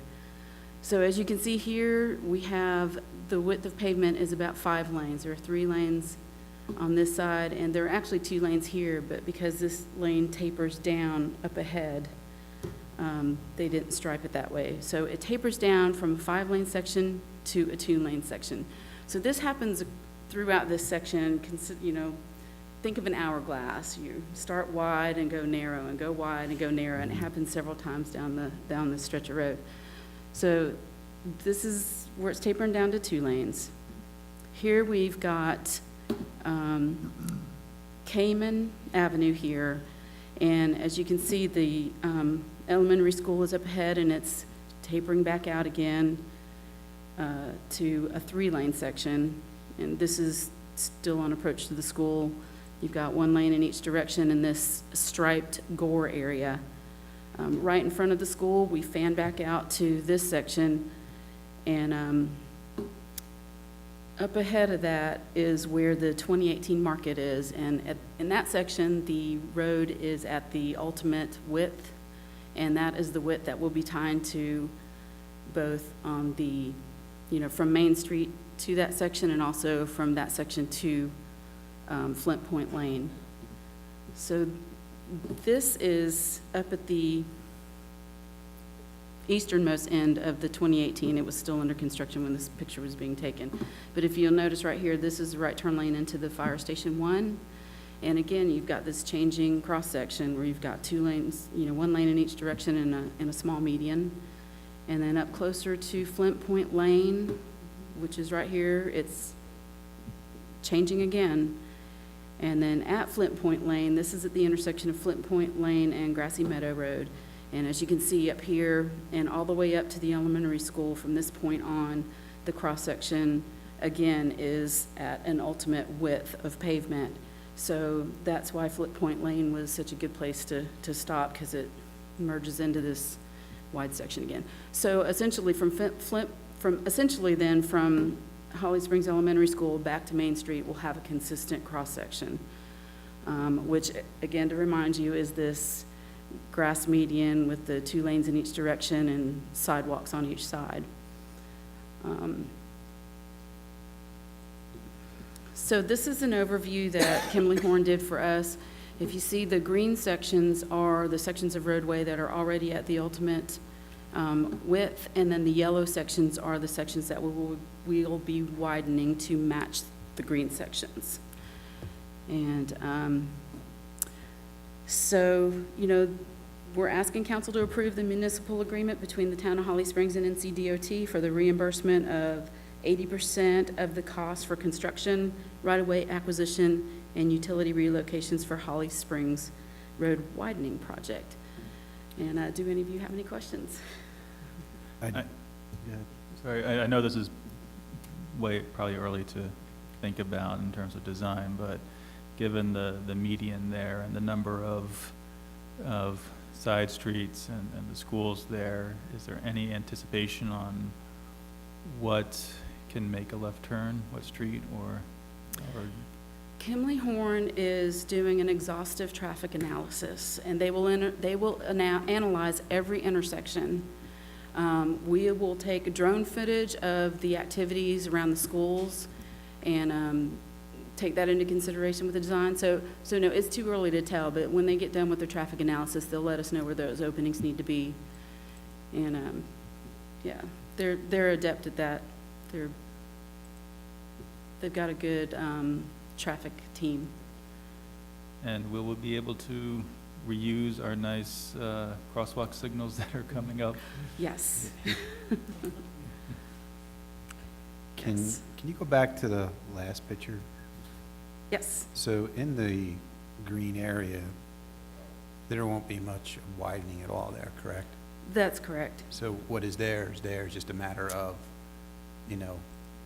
retrofitting that specific area to do 2 and 2, right? That's exactly right. And, that creates a lot of different tie points throughout this corridor, which is unusual. Most projects, you have a beginning and an end, and you're tying in at 2 points.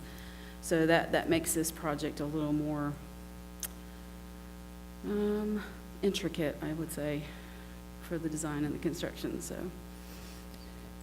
How many homes in the yellow section are we talking about having in the way of this proposal? I would say that it's way too early to tell that. We are, we're just getting our, we just got the contract approved for the design last week. And so we'll be sitting down for a kickoff meeting later this month and, they'll be getting the 3 alignments ready for us, the 3 different scenarios I mentioned last week, if you recall. And then, once we have those 3 alignments, we can choose the one that has the least amount of impacts to any Okay. properties, and we'll know more then. Okay. We're already getting questions from homeowners. That's Yes, the thing ma'am. that's really challenging is, Absolutely, okay. yeah. All right, anything else? Questions? We've got one motion, I believe. Motion to approve a municipal agreement with NC Department of Transportation for the widening of Holly Springs Road. Second. Motion made, second, all in favor? Aye. And I see none opposed, motion passes unanimously. Thank you very much. And we Thank you, will, Mary. we'll go to other business. Anybody got anything? No? I can't remember. I know, I know some of us have been on vacation. Ask us at 7, maybe. Yeah, I don't, we are getting folks that have reached out to us to say how our future town manager is well-received in other towns, so that's exciting. And I know that he's reached out to several of us to introduce himself, so I'm pretty excited about that. Good. All right. Manager's report. Manager's report, just to follow up on what Councilwoman Kelly just said, there will be, and I guess you should have received an email today from Erica Phillips, but there will be, for the residents out there and business owners, there will be a reception for the new manager, Randy Harrington, and that will be in the Town Hall lobby on August the 21st from 5:30 p.m. to 6:45 p.m., and then we have a town council meeting here that night. But he and his family will be here, his wife and three children. They'll be here, so if you want to meet him at that point. And that's before he actually starts working, correct? That is a week before he starts working. Impressive. Yes. That's all That's I've it? got. Awesome. Counselor? There is a need for a short, hopefully short closed session with 2 subjects, one on economic development and a economic development recruitment project in the business park pursuant to 143.318.11A4. And then I do need to update you on a potential settlement in the Curran versus Town of Holly Springs litigation matter pursuant to 143.318.11A3. So if somebody could make a motion to go into closed session for those 2 items? Motion to go into closed session for those 2 items. All in favor? Aye. Aye. We must. Thank you all. Thank you. Have a good night.